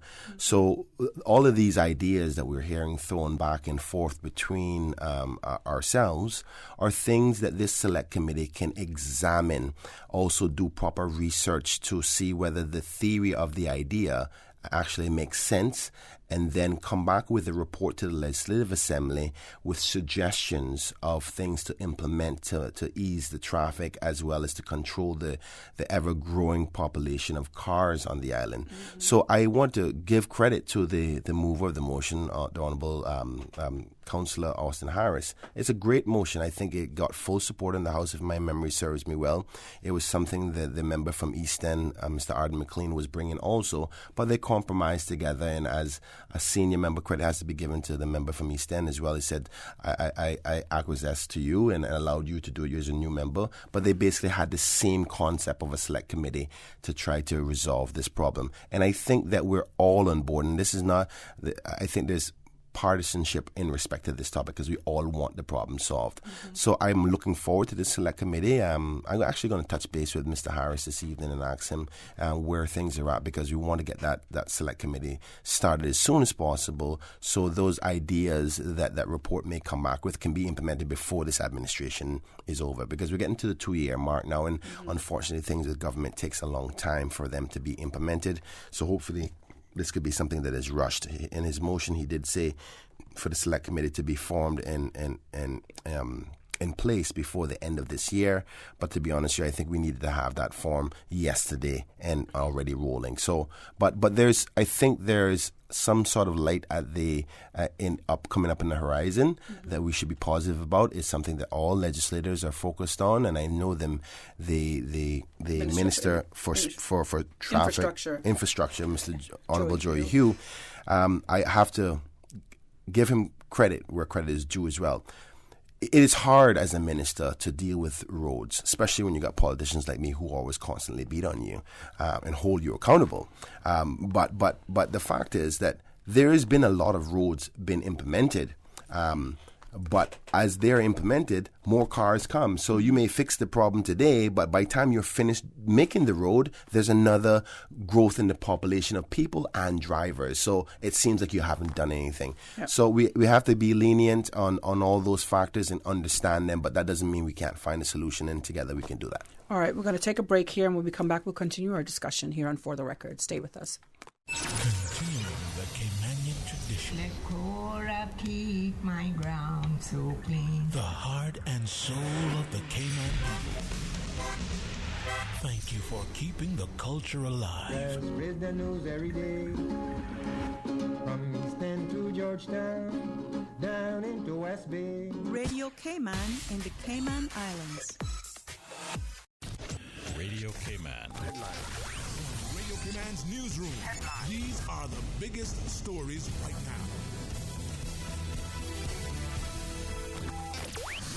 Ministry and Department of Tourism officials met in Chicago to discuss the future of tourism, strategic objectives guiding the business, and the impacts of millennial and new market visitation to the Cayman Islands. The annual global meeting is designed by the senior management team of the department to bring together all regions of business for invaluable in-person dialogue, strategic planning sessions, and reinforcing the importance of partnerships among stakeholders and government. One of the attackers behind the Easter Sunday bombings in Sri Lanka studied in the UK. The country's deputy defense minister said the bomber studied in the United Kingdom before doing a course in Australia. The announcement came after the death toll rose to 359 on Wednesday, with more than 500 people wounded. IS has claimed responsibilities for the attack, although there is no direct evidence of its involvement. And North Korean leader Kim Jong-un has arrived in the far east of Russia for a summit with President Vladimir Putin. He was welcomed by officials with a traditional offering of bread and salt. The Kremlin says they will discuss the Korean Peninsula's nuclear problem. Those are your headlines. I'm Karsley Fuller. Radio Cayman, the voice of the Cayman Islands. What's happening in your community? News and information, music and more. You can find us. www.radiocayman.gov.ky. Like us on Facebook and follow us on Twitter. Radio Cayman is your choice, your voice for today's biggest news. Radio Cayman.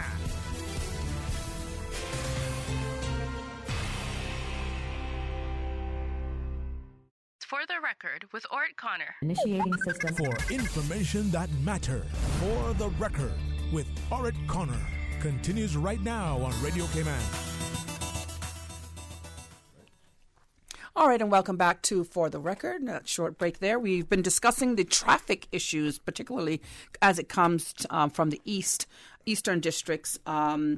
This has been a very quiet and great week on the roads coming from the eastern districts. I know I experienced it myself with less traffic, getting to work in record time of 10 minutes or less. So it's been totally awesome. Yeah, 10 minutes or less. I want to highlight I got 2 messages just now on my phone. Yeah. And sometimes I get a bit disappointed with the messages I get, but I want to be able to try to clarify something. Somebody just basically said, why am I bigging up the PPM in respect to what I just said about the honourable member, the honourable minister, as well as the councillor? I want to try to clarify some things. The honourable councillor, Austin Harris, is not a member of the Progressives, but he is a member of this administration. I am in the opposition, but if I see something that is good, that does not mean that I cannot support it. Absolutely. That's how I operate as an independent person. That's what I promised the people of Georgetown Central. I believe that the motion that the member brought is a good motion. I think we can find solutions in that. And if I see something good, I'm going to support it, and I'm going to give credit where credit is due. In respect to the minister, Honourable Jory Hugh, he is a member of this administration as a member of the Progressives, but it has nothing to do with the topic of hand. It's irrelevant who or what party he is with. The fact is that he's the Minister for Roads. Based on what I have seen over the last 2 years, I've seen a lot of road development, some that I don't necessarily agree with. A lot of people know that I'm not happy about that roundabout there by Printers Way, by my constituent. But I think that the NRA are trying their best to alleviate something that is constantly growing.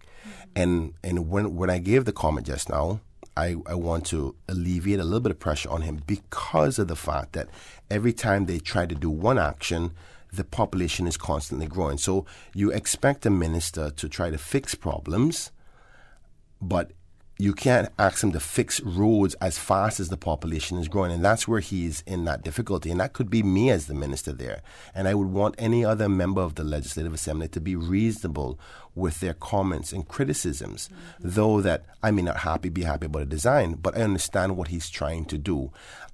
Based on what I've seen in the Legislative Assembly, I think he is committed to trying to find a solution. Whether it's fast enough, it's subjective. I think that it should have been done now. It's a matter of priority. So I want to be mindful of how one critiques others.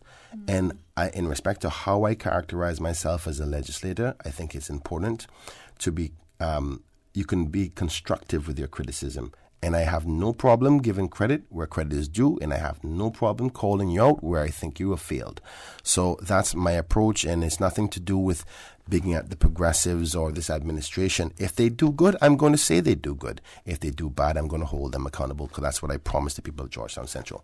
That being said, the second comment that came in, which is something I want to remind the public or tell the public, is that, the CPR group, the referendum, the Caymanians for referendum, port referendum group, myself and some of those organizers are going to be going out this Sunday.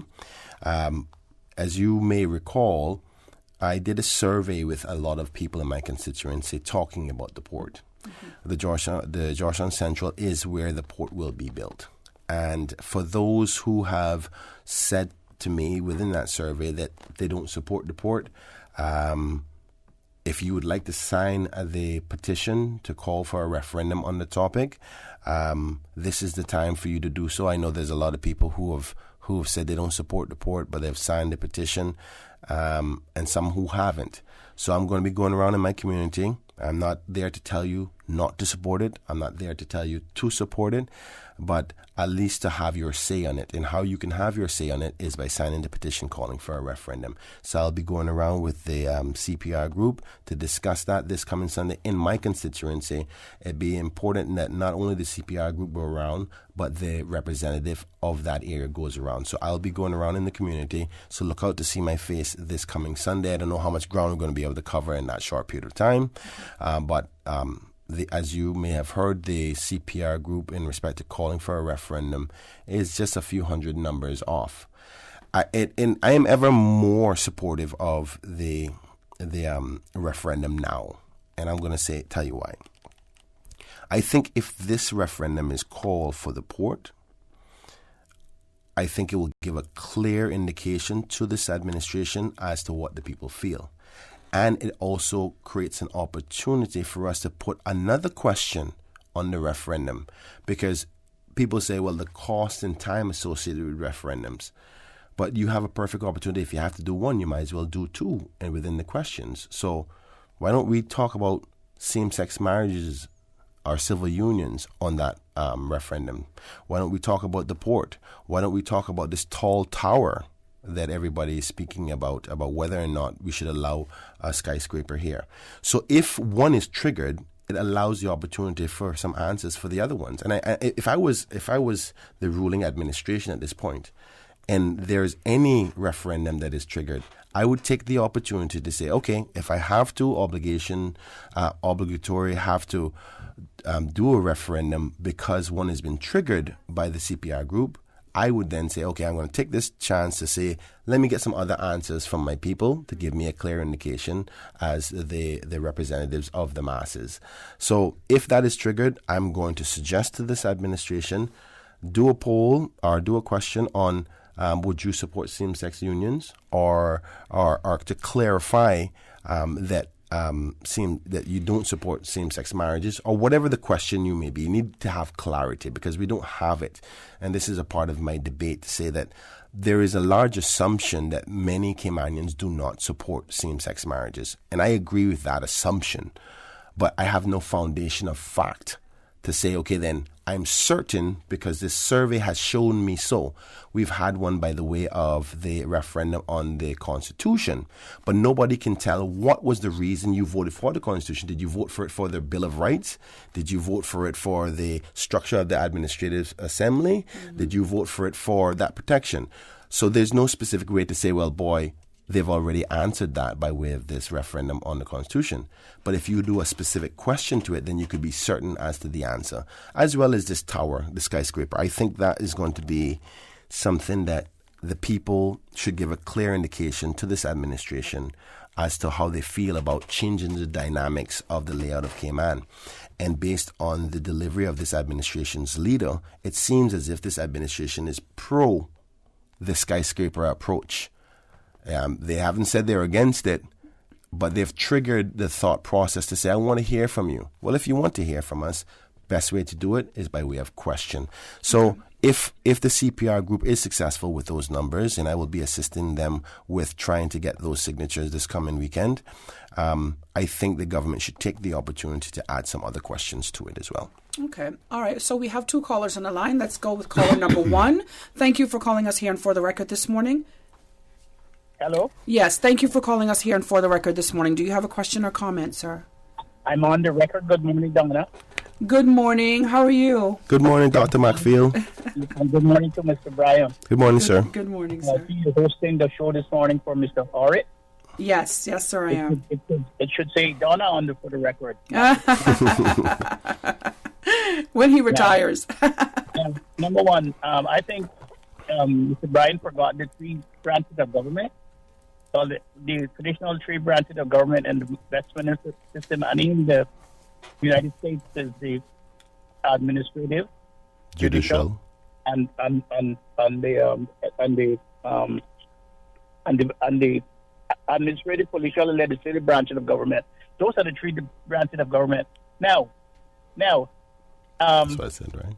I think that we as Caymanians always talk around a problem and don't go directly to the heart of what's happening, and therefore that's the reason why from generation to generation you're always pushed back, put down, and thrown out the door. It is very obvious that in a society where you have 125 different nationalities and different people living, that you're going to have everybody's going to have their own priorities. The Compass has never been a national newspaper. It has never reflected what was Caymanian or what Cayman. Even after they bought the stuff, they took the name Caymanian off and called it just the Cayman Compass. They refused to say it was Caymanian. Versus the Caymanian Weekly. If you read those newspapers in the 1960s, their reporting is quite different from the Compass. The Compass shied away from being a local paper, and therefore you have people who come to work on the Compass from a different culture, from a different society, who believes that the societies sometimes in which they come into are inferior to their society, and they're not going to reflect that and push that forward and promote that. That is a fact. That is a fact. I had a problem the other day with one of the reporters from the campus. I was in a case in a court, and he reported the case completely opposite of what the case was about. And I spoke to him in the court about it. And he said, he apologized. And I said, well, what you should do, you should rewrite the story. And he got really angry. And then I says to him, well, you know, you should go to journalism school. And then he got angrier and so forth. But the problem is that I do not understand in a society where we've had newspapers before owned by Caymanians. And you have Caymanians entrepreneurs. You have Caymanians who have a little bit of money and they don't have their own newspaper. Caymanians don't have their own newspaper. I remember in the days when we were trying to formulate where Caymania was going and what kind of society was going to be. We had two newspapers. One was on the ground and one was above the ground. One was called The Voice. And when The Voice came out, it was a weekly tabloid. When it came out on Friday morning, everybody in the glass house at the time, you couldn't find anybody at their desk. They were all in the toilet reading the paper because it was supposed to be underground newspaper. And one of the ministers had gotten the police to try to track it down to see who was publishing it. The other was the Herald, was published by Jim Lawrence and the Honorable Mayor Lawrence, Dr. Lawrence now. She was Mayor Lawrence then. We've done this before. There are Caymanians who worked on papers abroad. I worked on a newspaper called the UBC. It had 45,000 people circulation, a number 45. I had a column every weekend. You can Google that. You can go and you can see my columns there in the 1960s and 70s before I went off to law school. I used to work for the UBC. Had a column there, and it was all voluntary. It came out Friday morning. The paper came out Friday morning and was circulated around Vancouver to the University of British Columbia, their colleges, University of Simon Fraser University, and University of Victoria. And it was all done voluntarily.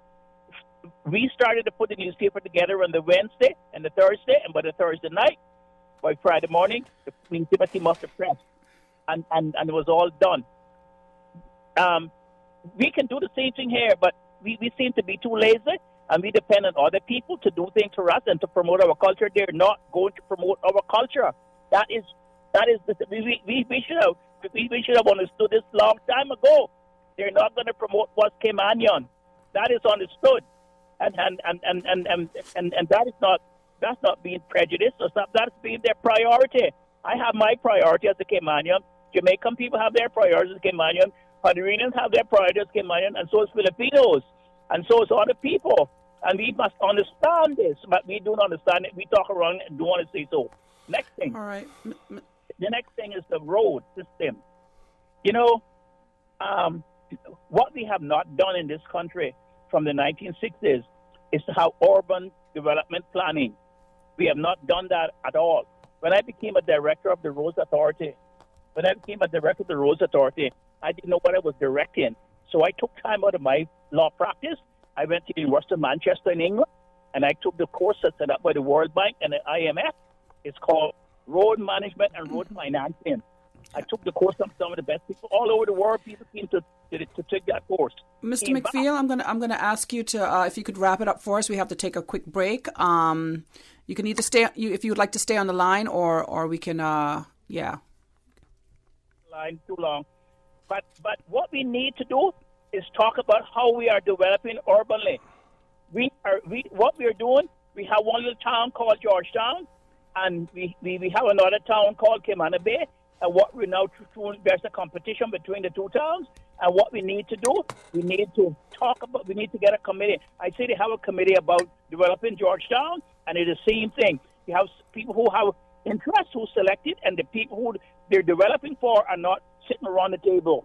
That's the problem that we have. And we're not going to get this traffic business done until when we have urban planning and town planning, and whether or not we need to build another town east, and whether or not we need to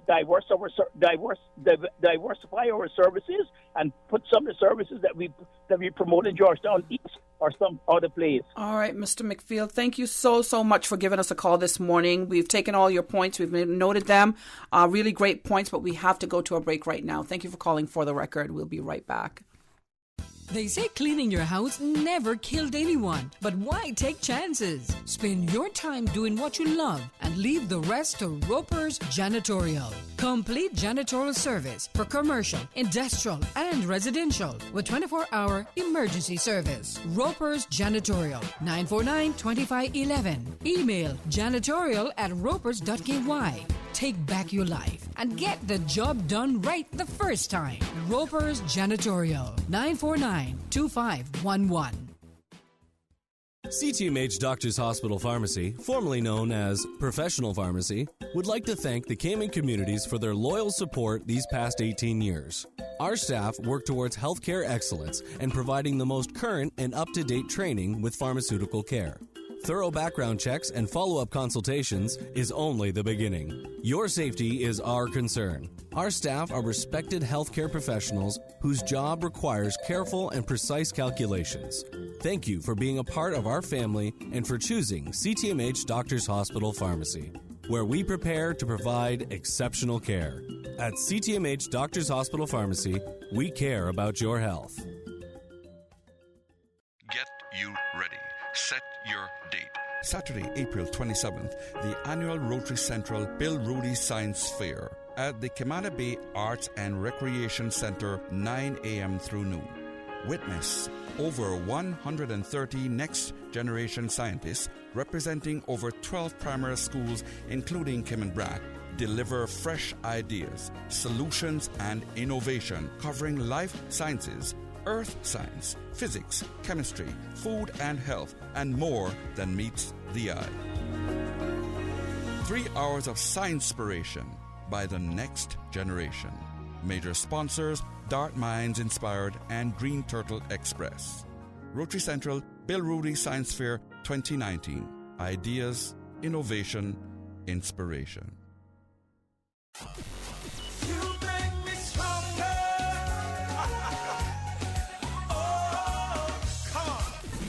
Radio Cayman, and this is how we wake you up. Sing praises unto God, sing praises. Come on, sing praises unto God, sing praises. Hallelujah. Lord, I thank you for sunshine, thank you for rain, thank you for joy, thank you for pain. It's a beautiful day. Praise time on Radio Cayman. Praising you down, yeah. Praise the healer, praise the healer.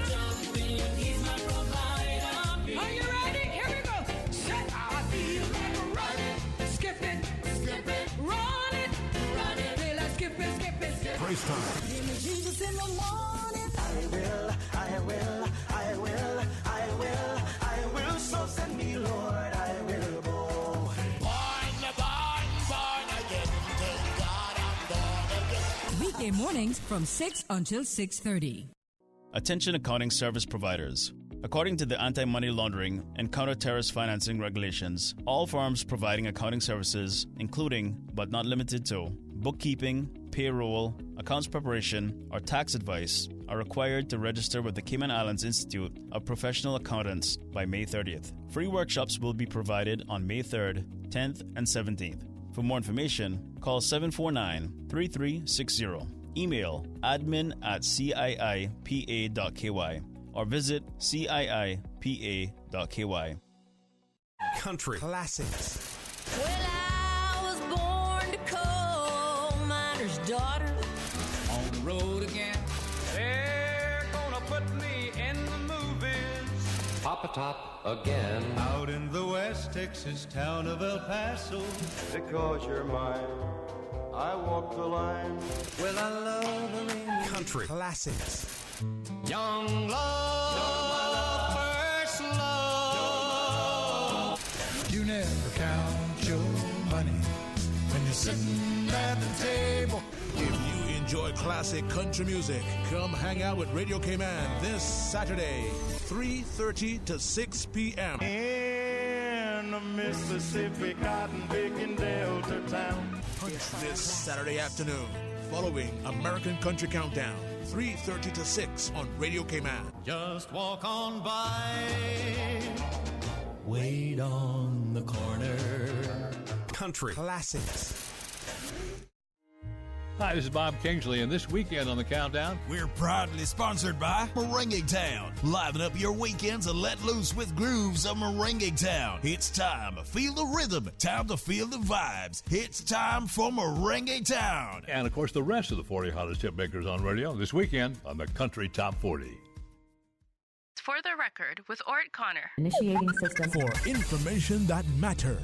For the Record with Ort Connor. Continues right now on Radio Cayman. And welcome back to For the Record. We're on the last bit of For the Record this morning, running into the last half hour here. If you're just joining us, I have with me in studio Georgetown Central MLA, Mr. Kenneth Bryan. We've been discussing a number of things. Our last caller talked about a number of things, particularly. But he just discussed a number of things. It was Dr. McPhail. But we were talking about traffic. Yes. Seems to be the big issue this week. Yes, and you know, obviously we've failed in previous planning attempts to think about the future growth. We didn't try to guide the development of this country in a way that is effective for how we want it. We haven't controlled the narrative. The only time I've ever heard of a controlled narrative of development is the Go East initiative. Mm-hmm. And what we're having is developments that are happening without us thinking about the long-term effects on traffic and congestion and property values and all those different types of things. And in other jurisdictions, they're conscious about the approvals of like home development, business development, or the like, because they think about other factors other than just simply the fact to just allow a house or building to be built. And because we've failed at that, that's why we're in this position. But I don't think that's necessarily a fault of any one individuals or administration at this particular point. But what we have to do now, though, is, for one, try to solve the problem that we have and make sure it doesn't continue to happen. But I was highlighting during the break with you that one of the big issues that I'm not certain how the government is going to, or this administration is going to address it, and it's the bottleneck there at Hurley's. We all know that the major the district with the most development is Bordentown. Yes. And in due time, there will be probably about at least 40 to 45% of the population will be in the Bordentown area or adjacent to area. And that's a major concern, because with all of the city life being on the western side of the island, either on the West Bay Strip or in the Georgetown area, that means 40 to 50% of your population has to squeeze through that roundabout and to get to this side. And that is a big problem.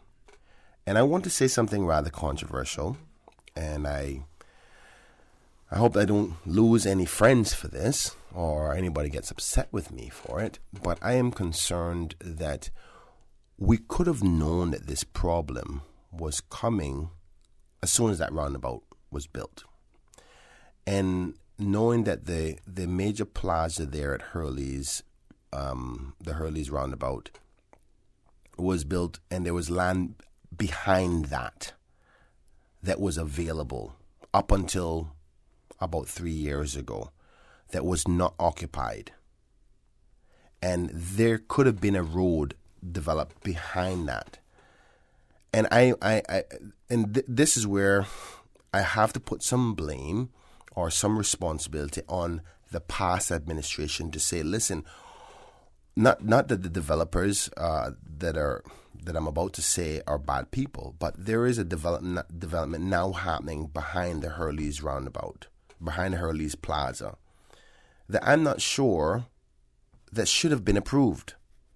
Because that is the only access point left, other than on the beach, to get past the Bontown Prospect area, Eastern Districts to get into town. And you had enough space behind that plaza to create about 6 lanes. And once they approve that development that is now there, which is beautiful, and the developers are amazing people, but that's besides the point. The point is that I don't think they should have ever allowed the development because we needed that access point. And they could have come over there and gone up there behind the Lion Center and gone right into the other roundabout.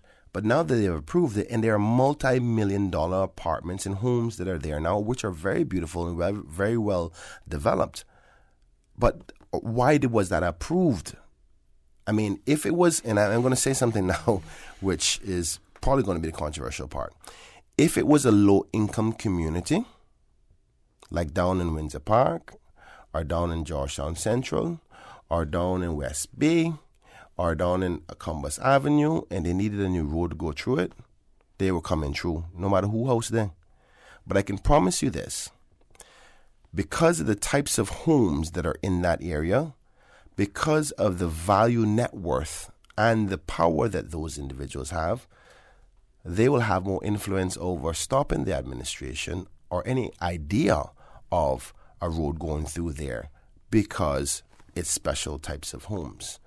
And that's what I'm concerned about, because powerful positions are affecting the potential traffic problems that we're having. Oh, you can't go through my land, but you can go through other people's land. We have a roundabout down here that an extension between 2 roundabouts here on Bobby Thompson. The road needs to be done, and it's been sitting there for a long time. But specific people own the land, so they're challenging you, and you can't get the land done. If it was a poorer Caymanian, they would just come and say, listen, I'm taking your land, get up, move, and I'm going to build your house down the road. Go live in it if you want to live in it, but I have the authority under the law. You have that same authority under the same law to get that road finished, but they won't do it. So there is some underlying politics that is happening, and I'm worried that we weren't forward thinking. And now you're hearing suggestions about a monorail to get us over that hurdle of that roundabout problem where the bottleneck happens. The cost of a monorail system and the effectiveness of it and whether people would want to use it, because you're not talking about a very, very far distance. You're talking about the Prospect area to town. How can you be certain that people are going to be wanting to take this monorail system? I'm not sure that the investment may end up being the value of whether people are going to take a better transport system. Busing system would probably be better, but I'm not certain. But I could be convinced. I just think that we missed a great opportunity to put 4 to 6 lanes behind that plaza, and we went and approved those apartments. So that's my thoughts. All right, Mr. Bryan, thank you for your comments. We're going to take a break. No, actually, we're going to go to a caller, and then we're going to take a break. Caller, thank you for being on the line for quite some time, waiting for us. Do you have a question or comment that you'd like to make briefly this morning? Yeah. Briefly, Mr. Canada. Good morning, sir. Morning. Morning. Morning, Canada. How you doing? Not too bad, my brother. I haven't heard from you in a long time. You been all right? Oh, yeah. Now, I want you to do something for me. And this is the first time that you've been on the floor, so you can ask me this question. Okay. Now, your constituent, Georgetown, where the dock can be built. Yes, sir. One of the big value things that we're talking about there is Eden Rock. Now, Eden Rock has been damaged by a cargo ship for refusing to take the pilot. And that was $1,500, because I got that from one of the pilots that used to work there. Mm-hmm. Now, after it was damaged, our prosecution department, the public prosecution department, they laxed in bringing it to the court in time. Now, you're going to tell me that we think so much about our environment that people are Gina preaching them. How come they not push the prosecution department to get Eden Rock repaired, destroyed for $1,500? And what the people that is against the dock or for the dock, they should go to the prosecution office and Gina Peter office and demand that something be done about that. It is she, when I read that, when I read that, I said to myself, Elvis, it's a good thing that you're not going to power, you know. Oh, Jesus Christ. You know what I tell you? No evilness go in my mind. Evilness. Yeah, well, I would agree with you. They failed to take their responsibilities seriously, and I will definitely put the question out there as to why it was not prosecuted at the time. And if my memory serves me well, I don't think it was 1,500. I think it was 15,000. No. I thought about for you to get a licensed pilot. Okay. Into docket. Yes. $1,500. Okay, yeah. And they didn't want to pay the fee. No, that's $1,500. And we let them do it, you know? Yeah. You can't go nowhere else in the world and talk like that. Nowhere else in the world. Now, Elvis, we're going to have to cut you a bit short here this morning. We apologize for that, but we do have to take a break here. Got to get the bills paid. If I can say one thing before you go. Elvis, you asked me to do something for you, but I want you to do something for me. I need you to send me some good Kimmerbach turbot.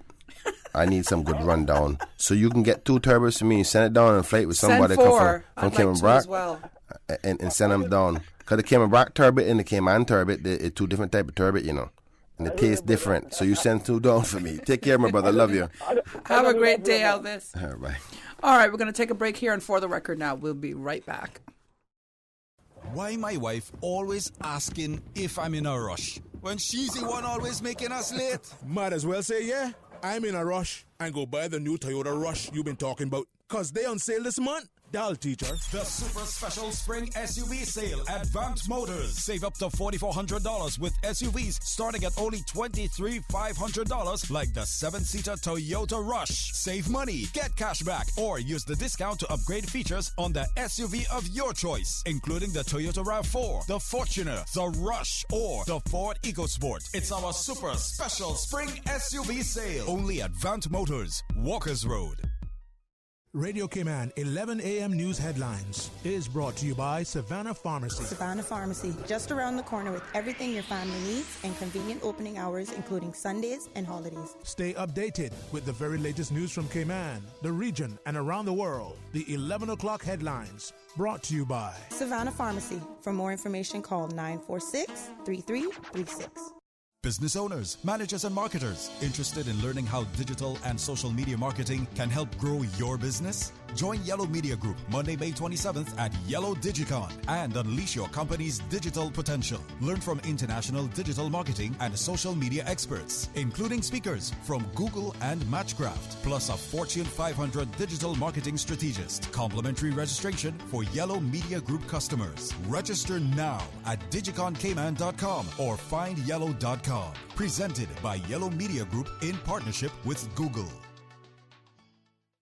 Did you know that government funding is available to assist with preschool education for eligible Caymanian children? If you have a child who will be between 3 to 4 years of age before September the 1st, you may be eligible for funding. To learn more about this government assistance program, email ecap@gov.ky, that's ECAP@gov.ky, or call 244-5735. Application forms can be collected from the Government Administration Building, the Department of Education Services, and all early childhood centers. Application forms are also available on the Ministry of Education's website. For more information, contact 244-5735. For the record, with Ort Connor. Initiating system. For information that matter. For the record, with Ort Connor. Continues right now on Radio Cayman. All right, and welcome back to For the Record. I'm Donna Bush here in for Mr. Ort Connor this morning. And with me in studio, I have my guest this morning, Mr. Kenneth Bryan, Georgetown Central MLA. And we've been having some hearty discussion here during the breaks as well as during the show. So, Mr. Bryan, it's an interesting morning. Yeah, it's been a very interesting morning. I noticed that you tried to throw in 2 extra turbots there into my... I just want to say a special happy belated Easter to the Kim Brack. You know that my foundation, my mother is from the Brack, and I have a special place in my heart for Kim Brack. So I love you guys. I miss you. I haven't been home, and since the last sitting of the House, I really need to come and take a little break, but things are pretty busy. I have a major responsibility acting on behalf of the people of Georgetown Central, which is my other half, where my father is born, and I now have the honor of representing. So I'll make some time soon to come home and say hi to my second home in Kimmenbrack. So love you guys. That being said, if I could add to that, yes. We do have one caller on the line, but we had someone who sent in a compliment to you, Mr. Bryan. So I'm just going to read a part of it briefly. It says, "Good morning again to you and your guests. We need more politicians like Kenneth Bryan. I think he's doing a very good job." Oh, thank you. So, that's to you. There you go. you never know if you're doing well or not, you know what I mean? Because it's rather subjective. Sometimes some people are not, some people don't, different people have different views. I just hope that the people of Georgetown Central are satisfied, and if they're not, let me know. If there's something I can do to do a better job, I am your representative, and it's my job to please you. Just call me. My office is open Monday to Friday. If I'm not there, my secretary is there. If she's not there, she's on lunch. There's an office number there. Set up an appointment. I want to make sure that I'm not one of those politicians who just went in for the fun. I really genuinely love representing my people. All right, so we have two callers on the air. Let's go with caller number 1. Thank you for calling the show this morning. Do you have a question or comment for us this morning? Good morning to you, Miss Bush. Good morning, sir, and welcome. Good morning, welcome to the show. Morning to you, Emily, Mr. Kenneth Bryan. You know that you're doing well because you just said it. You go to your people and ask them to tell you what you're doing. If they're pleased, and if that will be your representation. And you always mention that I will go to my people first and so on. That's the sign of a good politician. Thank you, sir. Our representative said, but it's politics. Some say they're not a politician, but they're there. But some have said that in the past. But you're a politician once you're there, so you get there. Mr. McPhee said a lot of truths that I've often said, that we need to have more Caymanians. I mean, when you hear me saying Caymanians, I mean generational Caymanians. That is how I use that term whenever I use it. There are people here who have been made Caymanians, who have no connection with Cayman whatsoever. I'm not talking about people married to a Caymanian. There are people who have been made. So that's a different thing. It's very different. I think differently. Let me keep saying the voting public. Think about the voting public split up in that way, because you're going to get a difference in your decisions. Trust me, with people who have no connection. And we see it, as he was saying there, about the paper being changed to Cayman Compass. You're taking away that feeling because you don't want to think that it's only representing the views of what. When you hear Caymanians saying it, and they often say it and they won't say what they're really saying. When you hear them saying Caymanian, we need to go back to what we used to be, Caymanians. It is the generational way they're talking about, the generational Caymanians, whether it's a parent born here or a grandparent or a great-grandparent. This is the thing we have to think about. You're talking about the road, the traffic problem. We know the answer to it, to the health insurance, to the pension, tremendous problems. It's one word: courage. Courage. Our MLAs can solve them. There's one thing that's centered around that hub, so to speak, since it's traffic, the center of the hub. Much too many vehicles on our roads. Much too many vehicles on our roads. I said this years ago. We cannot solve the problem by letting any and everybody import a vehicle. There comes a time when you have to do like Bermuda and say, this is it. You will obey those restrictions. They only have what? They have 70,000 people. I think they have like 7,000 cars on the road. Vehicles on the road. That's because they control it. Only certain people can own a car. And the one thing you have to have in place also, which I agree with listening to the MLAs, is proper public bus service system. You can achieve that without going to the expense of buying buses and all that. Just subsidizing the present people, and they must obey the rules you set out, or their license is withdrawn. It's very simple. You must run certain routes. The government will subsidize you. Just as it's a regular day, Saturdays, holidays, and Sundays, there are a lot of people working, and most of those people are the lower paid people, as we know. In fact, most of the people working are in that category. That's why we talk about high cost of living. Just a myth. It's high for certain people. It's very, very low for quite a few people here earning humongous salaries. So the cost of living is a relative thing. We have to say the truth. We haven't raised the salaries for people in the hotel world and all that. I know what I'm saying. For the last 30 years, it's the same. Yes. Sir, we really would like to continue to hear from you this morning. You have some very, very strong and valid points. However, we're in a time crunch here, and we do have another caller on the line. But thank you so much for calling, and hopefully you'll call back again on Friday morning when I'm here again. All right, so we have another caller on the air. Caller, do you have a question or comment for us this morning? And we thank the previous caller. This is the last call for the day. Good morning, Miss Donna. And good morning to Emily Bryan. It's Johan Moxham. How's it going, guys? Good morning. Morning, buddy. How you doing? Good, I'm all right. Just suffering with a bit of the flu, but I'll just jump straight into it. Mr. Bryan, in the lead up to the 2017 election, I would dare say Q4 of 2016, I called in and I spoke. The Minister of Finance, your good friend Marco Archer, was on the 12 o'clock show, and I asked the question then that I didn't really get an answer to, but I'm hoping that you as a representative of the people will see the merit in asking this question given your official and formal channels. Mm-hmm.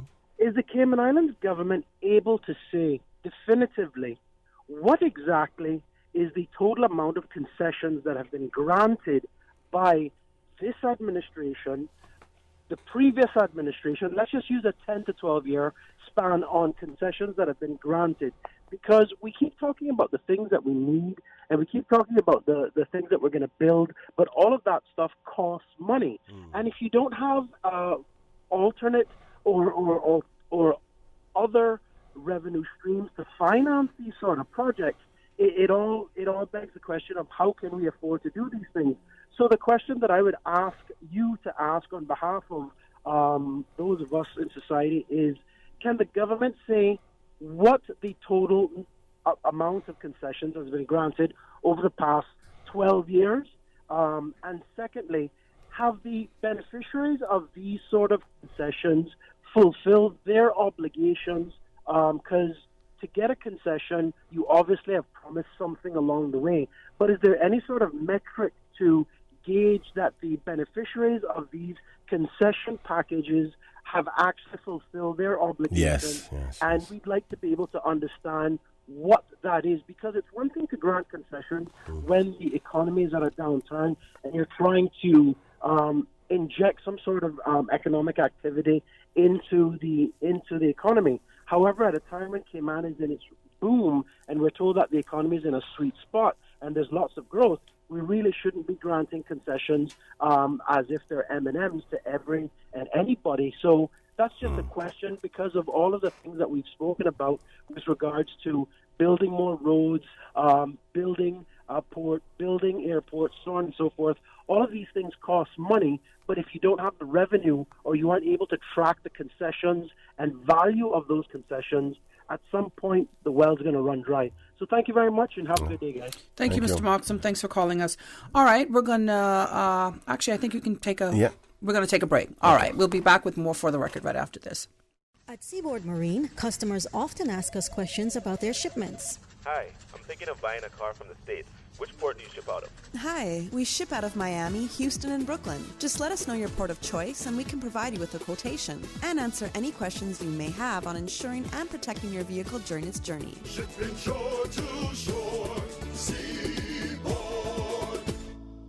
Becoming a member of the Cayman Islands Civil Service Association is quick and easy, and the benefits are immense. Simply complete the enrollment form, www.cicsa.ky, and return it to any member of the Management Council or the Secretary, Ms. Zita May Bodden, at the Registrar's office on the first floor of the Government Administration Building. It's only $5 a month, which is automatically deducted from your salary, and voila, it's that easy.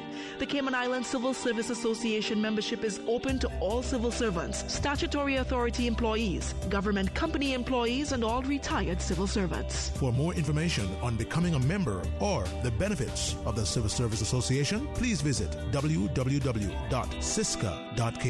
That's CICSA.ky. It's Radio Cayman's 43rd anniversary. And to celebrate, we're offering all clients, businesses, and nonprofits special anniversary rates on commercial advertising all through April up until Mother's Day. Increase sales, drive store traffic, and gain customers and interest by advertising on the #1 station in talk radio and news. Radio Cayman 89.9 FM. 30 or 45-second commercials are as low as $10 with 3 advertising packages to choose from. Perfectly tailored for small, medium, or large businesses. Call Anita, Kathy, or Ray at 949-7799 or email rcsales@gov.ky for your Radio Cayman 43rd anniversary sales package today. Support our port, support our tourism. Did you know the procurement process for the cruise berth facility has gone above and beyond to make sure that we get this project right? Government commissioned some of the most respected companies in the world to carry out research on scientific studies, and their expertise and findings are being used to make the best decisions possible.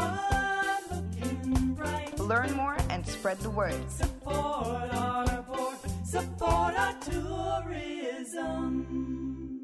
For the record, with Ort Connor. Initiating system. For information that matters. For the record, with Orit Connor. Continues right now on Radio Cayman. All right, and welcome back to the show. We're in our last, let's say, 10 minutes. So we're going to turn the mics over to our MLA for Georgetown Central, Mr. Kenneth Bryan, so he can take us through to the top of the hour.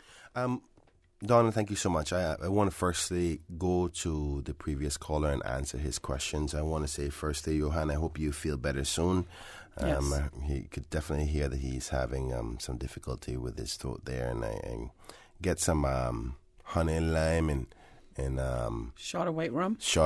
And I'll fix it right up. Okay, man, remedy there. But I hope you feel better, honestly.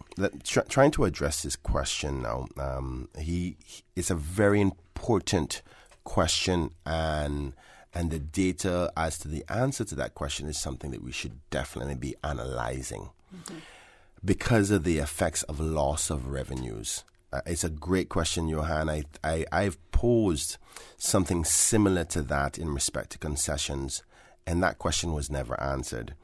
He was specific in saying, can we get the outline of the last 12 years? So it depends on how you formulate the question to Parliament, to the Legislative Assembly, as to what your answer is going to get. I'm not sure. They never gave me a reason as to why they're not answering it, and sometimes that's how the Legislative Assembly works. There's certain standing orders that they don't even have to give you a reason why they don't want to answer a question you ask. It blew my mind when I found that out the first time, but it is what it is. They are the controlling government. If there's awkward questions, they don't even have to answer it. The Speaker can just say, nope, I don't want it on the floor of the House. So, but... and even sometimes in freedom of information purposes, there is limitations in respect to that regulation, those laws as well. But he has a very important second part to his question, which was, is there any metric system to measure that this concession was actually worth the while? Are the people getting exactly what the politicians said that the people would get in return of value, whether that value is value by way of work, value by way of investment back into the community, into roads, into the healthcare system, for example. And we have to do a post-analysis of every concession. It's really about monitoring. And how good are we at monitoring? Yeah, because I think that he is of the view that there are some concessions with the promise of commitment that were never really followed through afterwards. And I can name off a few of them, but I refuse to do that. At this particular point, I think I would like to have the protections of the Legislative Assembly to say it on the floor of the House. So I'll give Mr. Moxham this commitment that I will definitely formulate the question again and be the first time I formulated a question similar to that, I wasn't as strong in respect to my exposure because it was in my first 6 months. But now I have a different strategy. When I formulate my questions, before they get to deny it there, I come on every media house I possibly can and expose the fact that I've put the question out there. So if they refuse to answer it, then they will have to deal with the consequences as the people saying, well, hold on now. I want to know the answer to that question too, Honorable Administration. Why are you not answering that question? So that is the only strategy and power that I have, which is the people's curiosity to the answers to these questions to hold them accountable. Because if they think it's only me that wants to know the answer, they go, oh, Kenneth, he's just independent. No, I don't have to answer him. Sometimes that's the approach. But if they know that if I disseminate the question across the country and people go, you know what, Kenneth, that's a good question. I want to know the answer to that too. And they know that it's formally been submitted to the Legislative Assembly. They know that a sitting of the House is coming up in the next 3 weeks. They'll sit around in anticipation to the answer. So if they then don't answer it, then the people go, you either hiding something or you're irresponsible of getting around to answering it, or what is your excuse for not answering it? So then the pressure is back on their in their laps. I've done my job, but I can't force them to answer because I'm not on the government's side. I don't have the power by way of the administration running of affairs. So I'll do whatever I can within my power to ask that question, Johan, and maybe I can re-examine the FOI laws as to some of the questions there, and we can go from there. But it's a good question because we cannot continue to give away millions. If I would dare say, within the last 10 to 12 years, around the same amount of time that Mr. Moxham was talking about, we probably could have given away at least $1 billion in concessions. And that's a lot of money, especially when we have government debt. We have future liabilities coming up. At a time when things are good, we're supposed to be taking advantage of it and saying, you know what? When things are good, they're going to be bad. And let's make sure that we have a stash away, not just paying down the average debt that we're obligated to. Let's pay more. Let's pay off the debt and have some savings, not just meeting the requirements of the PMFL, which is making sure that you have a 90-day reserve. You know what I'm saying? These are good times now. And I think that there's some opportunities here that when things are good, stretch them out longer. Don't eat everything one time. For example, we have a construction boom. I think they should scatter some of those approvals for those developments over a longer period of time. Because you know what? Here what's happening. And let's see if I can wrap this up quickly. If you have 100 Cayman construction workers, but you have approved enough work for 400 construction workers all at one time, that obligates you to get 300 work permits to fill the job. Why don't you say, listen, I'm going to approve the next one after this one is close to finishing. And when that next one is close to finishing, we'll approve another one. Because that way, that the Caymanian workers are constantly having work all the time over a longer period. Here's what's going to happen with the construction boom. When it all shoots down, you're going to have loads of people here who've been here in the construction boom without a job, while the Caymanians no longer have any work either.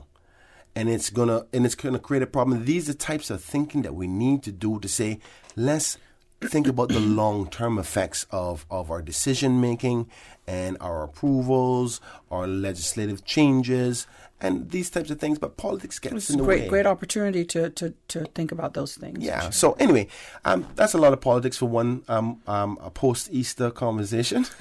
I want to say thank you to all the callers who called in. Very good points. Very good questions. I appreciate when persons participate. I want to remind the Georgetown Central residents and voters, I love you very much. please don't be afraid. Don't be afraid to contact me or be in communication with me. I know sometimes things get very, very busy and I'm not always available. But if you don't get me one time, call the next time. If I haven't gotten back to you yet, call again. Mm-hmm. There's thousands of you. So if I missed you, it's probably because there's somebody else I was attending to, not because I don't want to, because every concern that you have is my concern. I want you to remember that. And after the 24th of May, which is the mid-mark of my this term for me, May 24th is the halfway mark. I'll be coming out with a speech about that. And after that, we're going to be doing a major survey with a potential chance that everybody who's involved with the survey get a chance to win $10,000. You may have heard me say that I always want to go back to my people about things, about what they feel. Mm-hmm. I'm now in the process of drafting up a survey that will take about 7 to 10 minutes of a person's time to answer those questions. And ultimately, it'll get me the understanding of what my community wants, how they feel about current topics and the like. And I'm going to get the money to basically give you a chance to win. So say, for instance, you're my constituent. You do this survey, I'm going to give you a ticket and put you in a box. Wow. And then, but what it does is an incentive for you to come because people are busy. I mean, like, okay, but I need that information from you to do my job well. But how can I incentivize you? There's a lot of people who would do it anyway. They say, Kenneth, here's how I feel. Mm-hmm. But some people need a little push. So why not I can give back? So a chance to win $10,000 in either cash or prizes, I'm quite sure they'll be involved in that. So look out for that after the 24th, which is the halfway mark. I want to get some feedback from you. So there's some serious topics that's going on, and the best way for me to represent you is to hear from you. So look out for that survey coming up at the end of May. All right, MLA Kenneth Bryan, it's been a pleasure having you on For the Record this morning. Again, thank you to all the callers, and we'll be back here with you on Friday morning. Thank you for joining us on For the Record. Have a great day. For the Record is brought to you by Vamped Motors, the only authorized Ford and Toyota dealership serving the Cayman Islands. K-Man Pharmacy Group, with a location in West Bay and professional pharmacy at CTMH Doctors Hospital. The K-Man Pharmacy Group has a location for you just around the corner. Seaboard Marine, with over 35 shipping ports, find your shipping solution by calling 949-4977 or visit seaboardmarine.com for competitive rates. Rotary Central, for more than 110 years, Rotary members have used their passion, energy, and intelligence to take action on sustainable projects. And Roper's Janitorial, complete janitorial service for commercial, industrial, and residential. They get the job done right every time.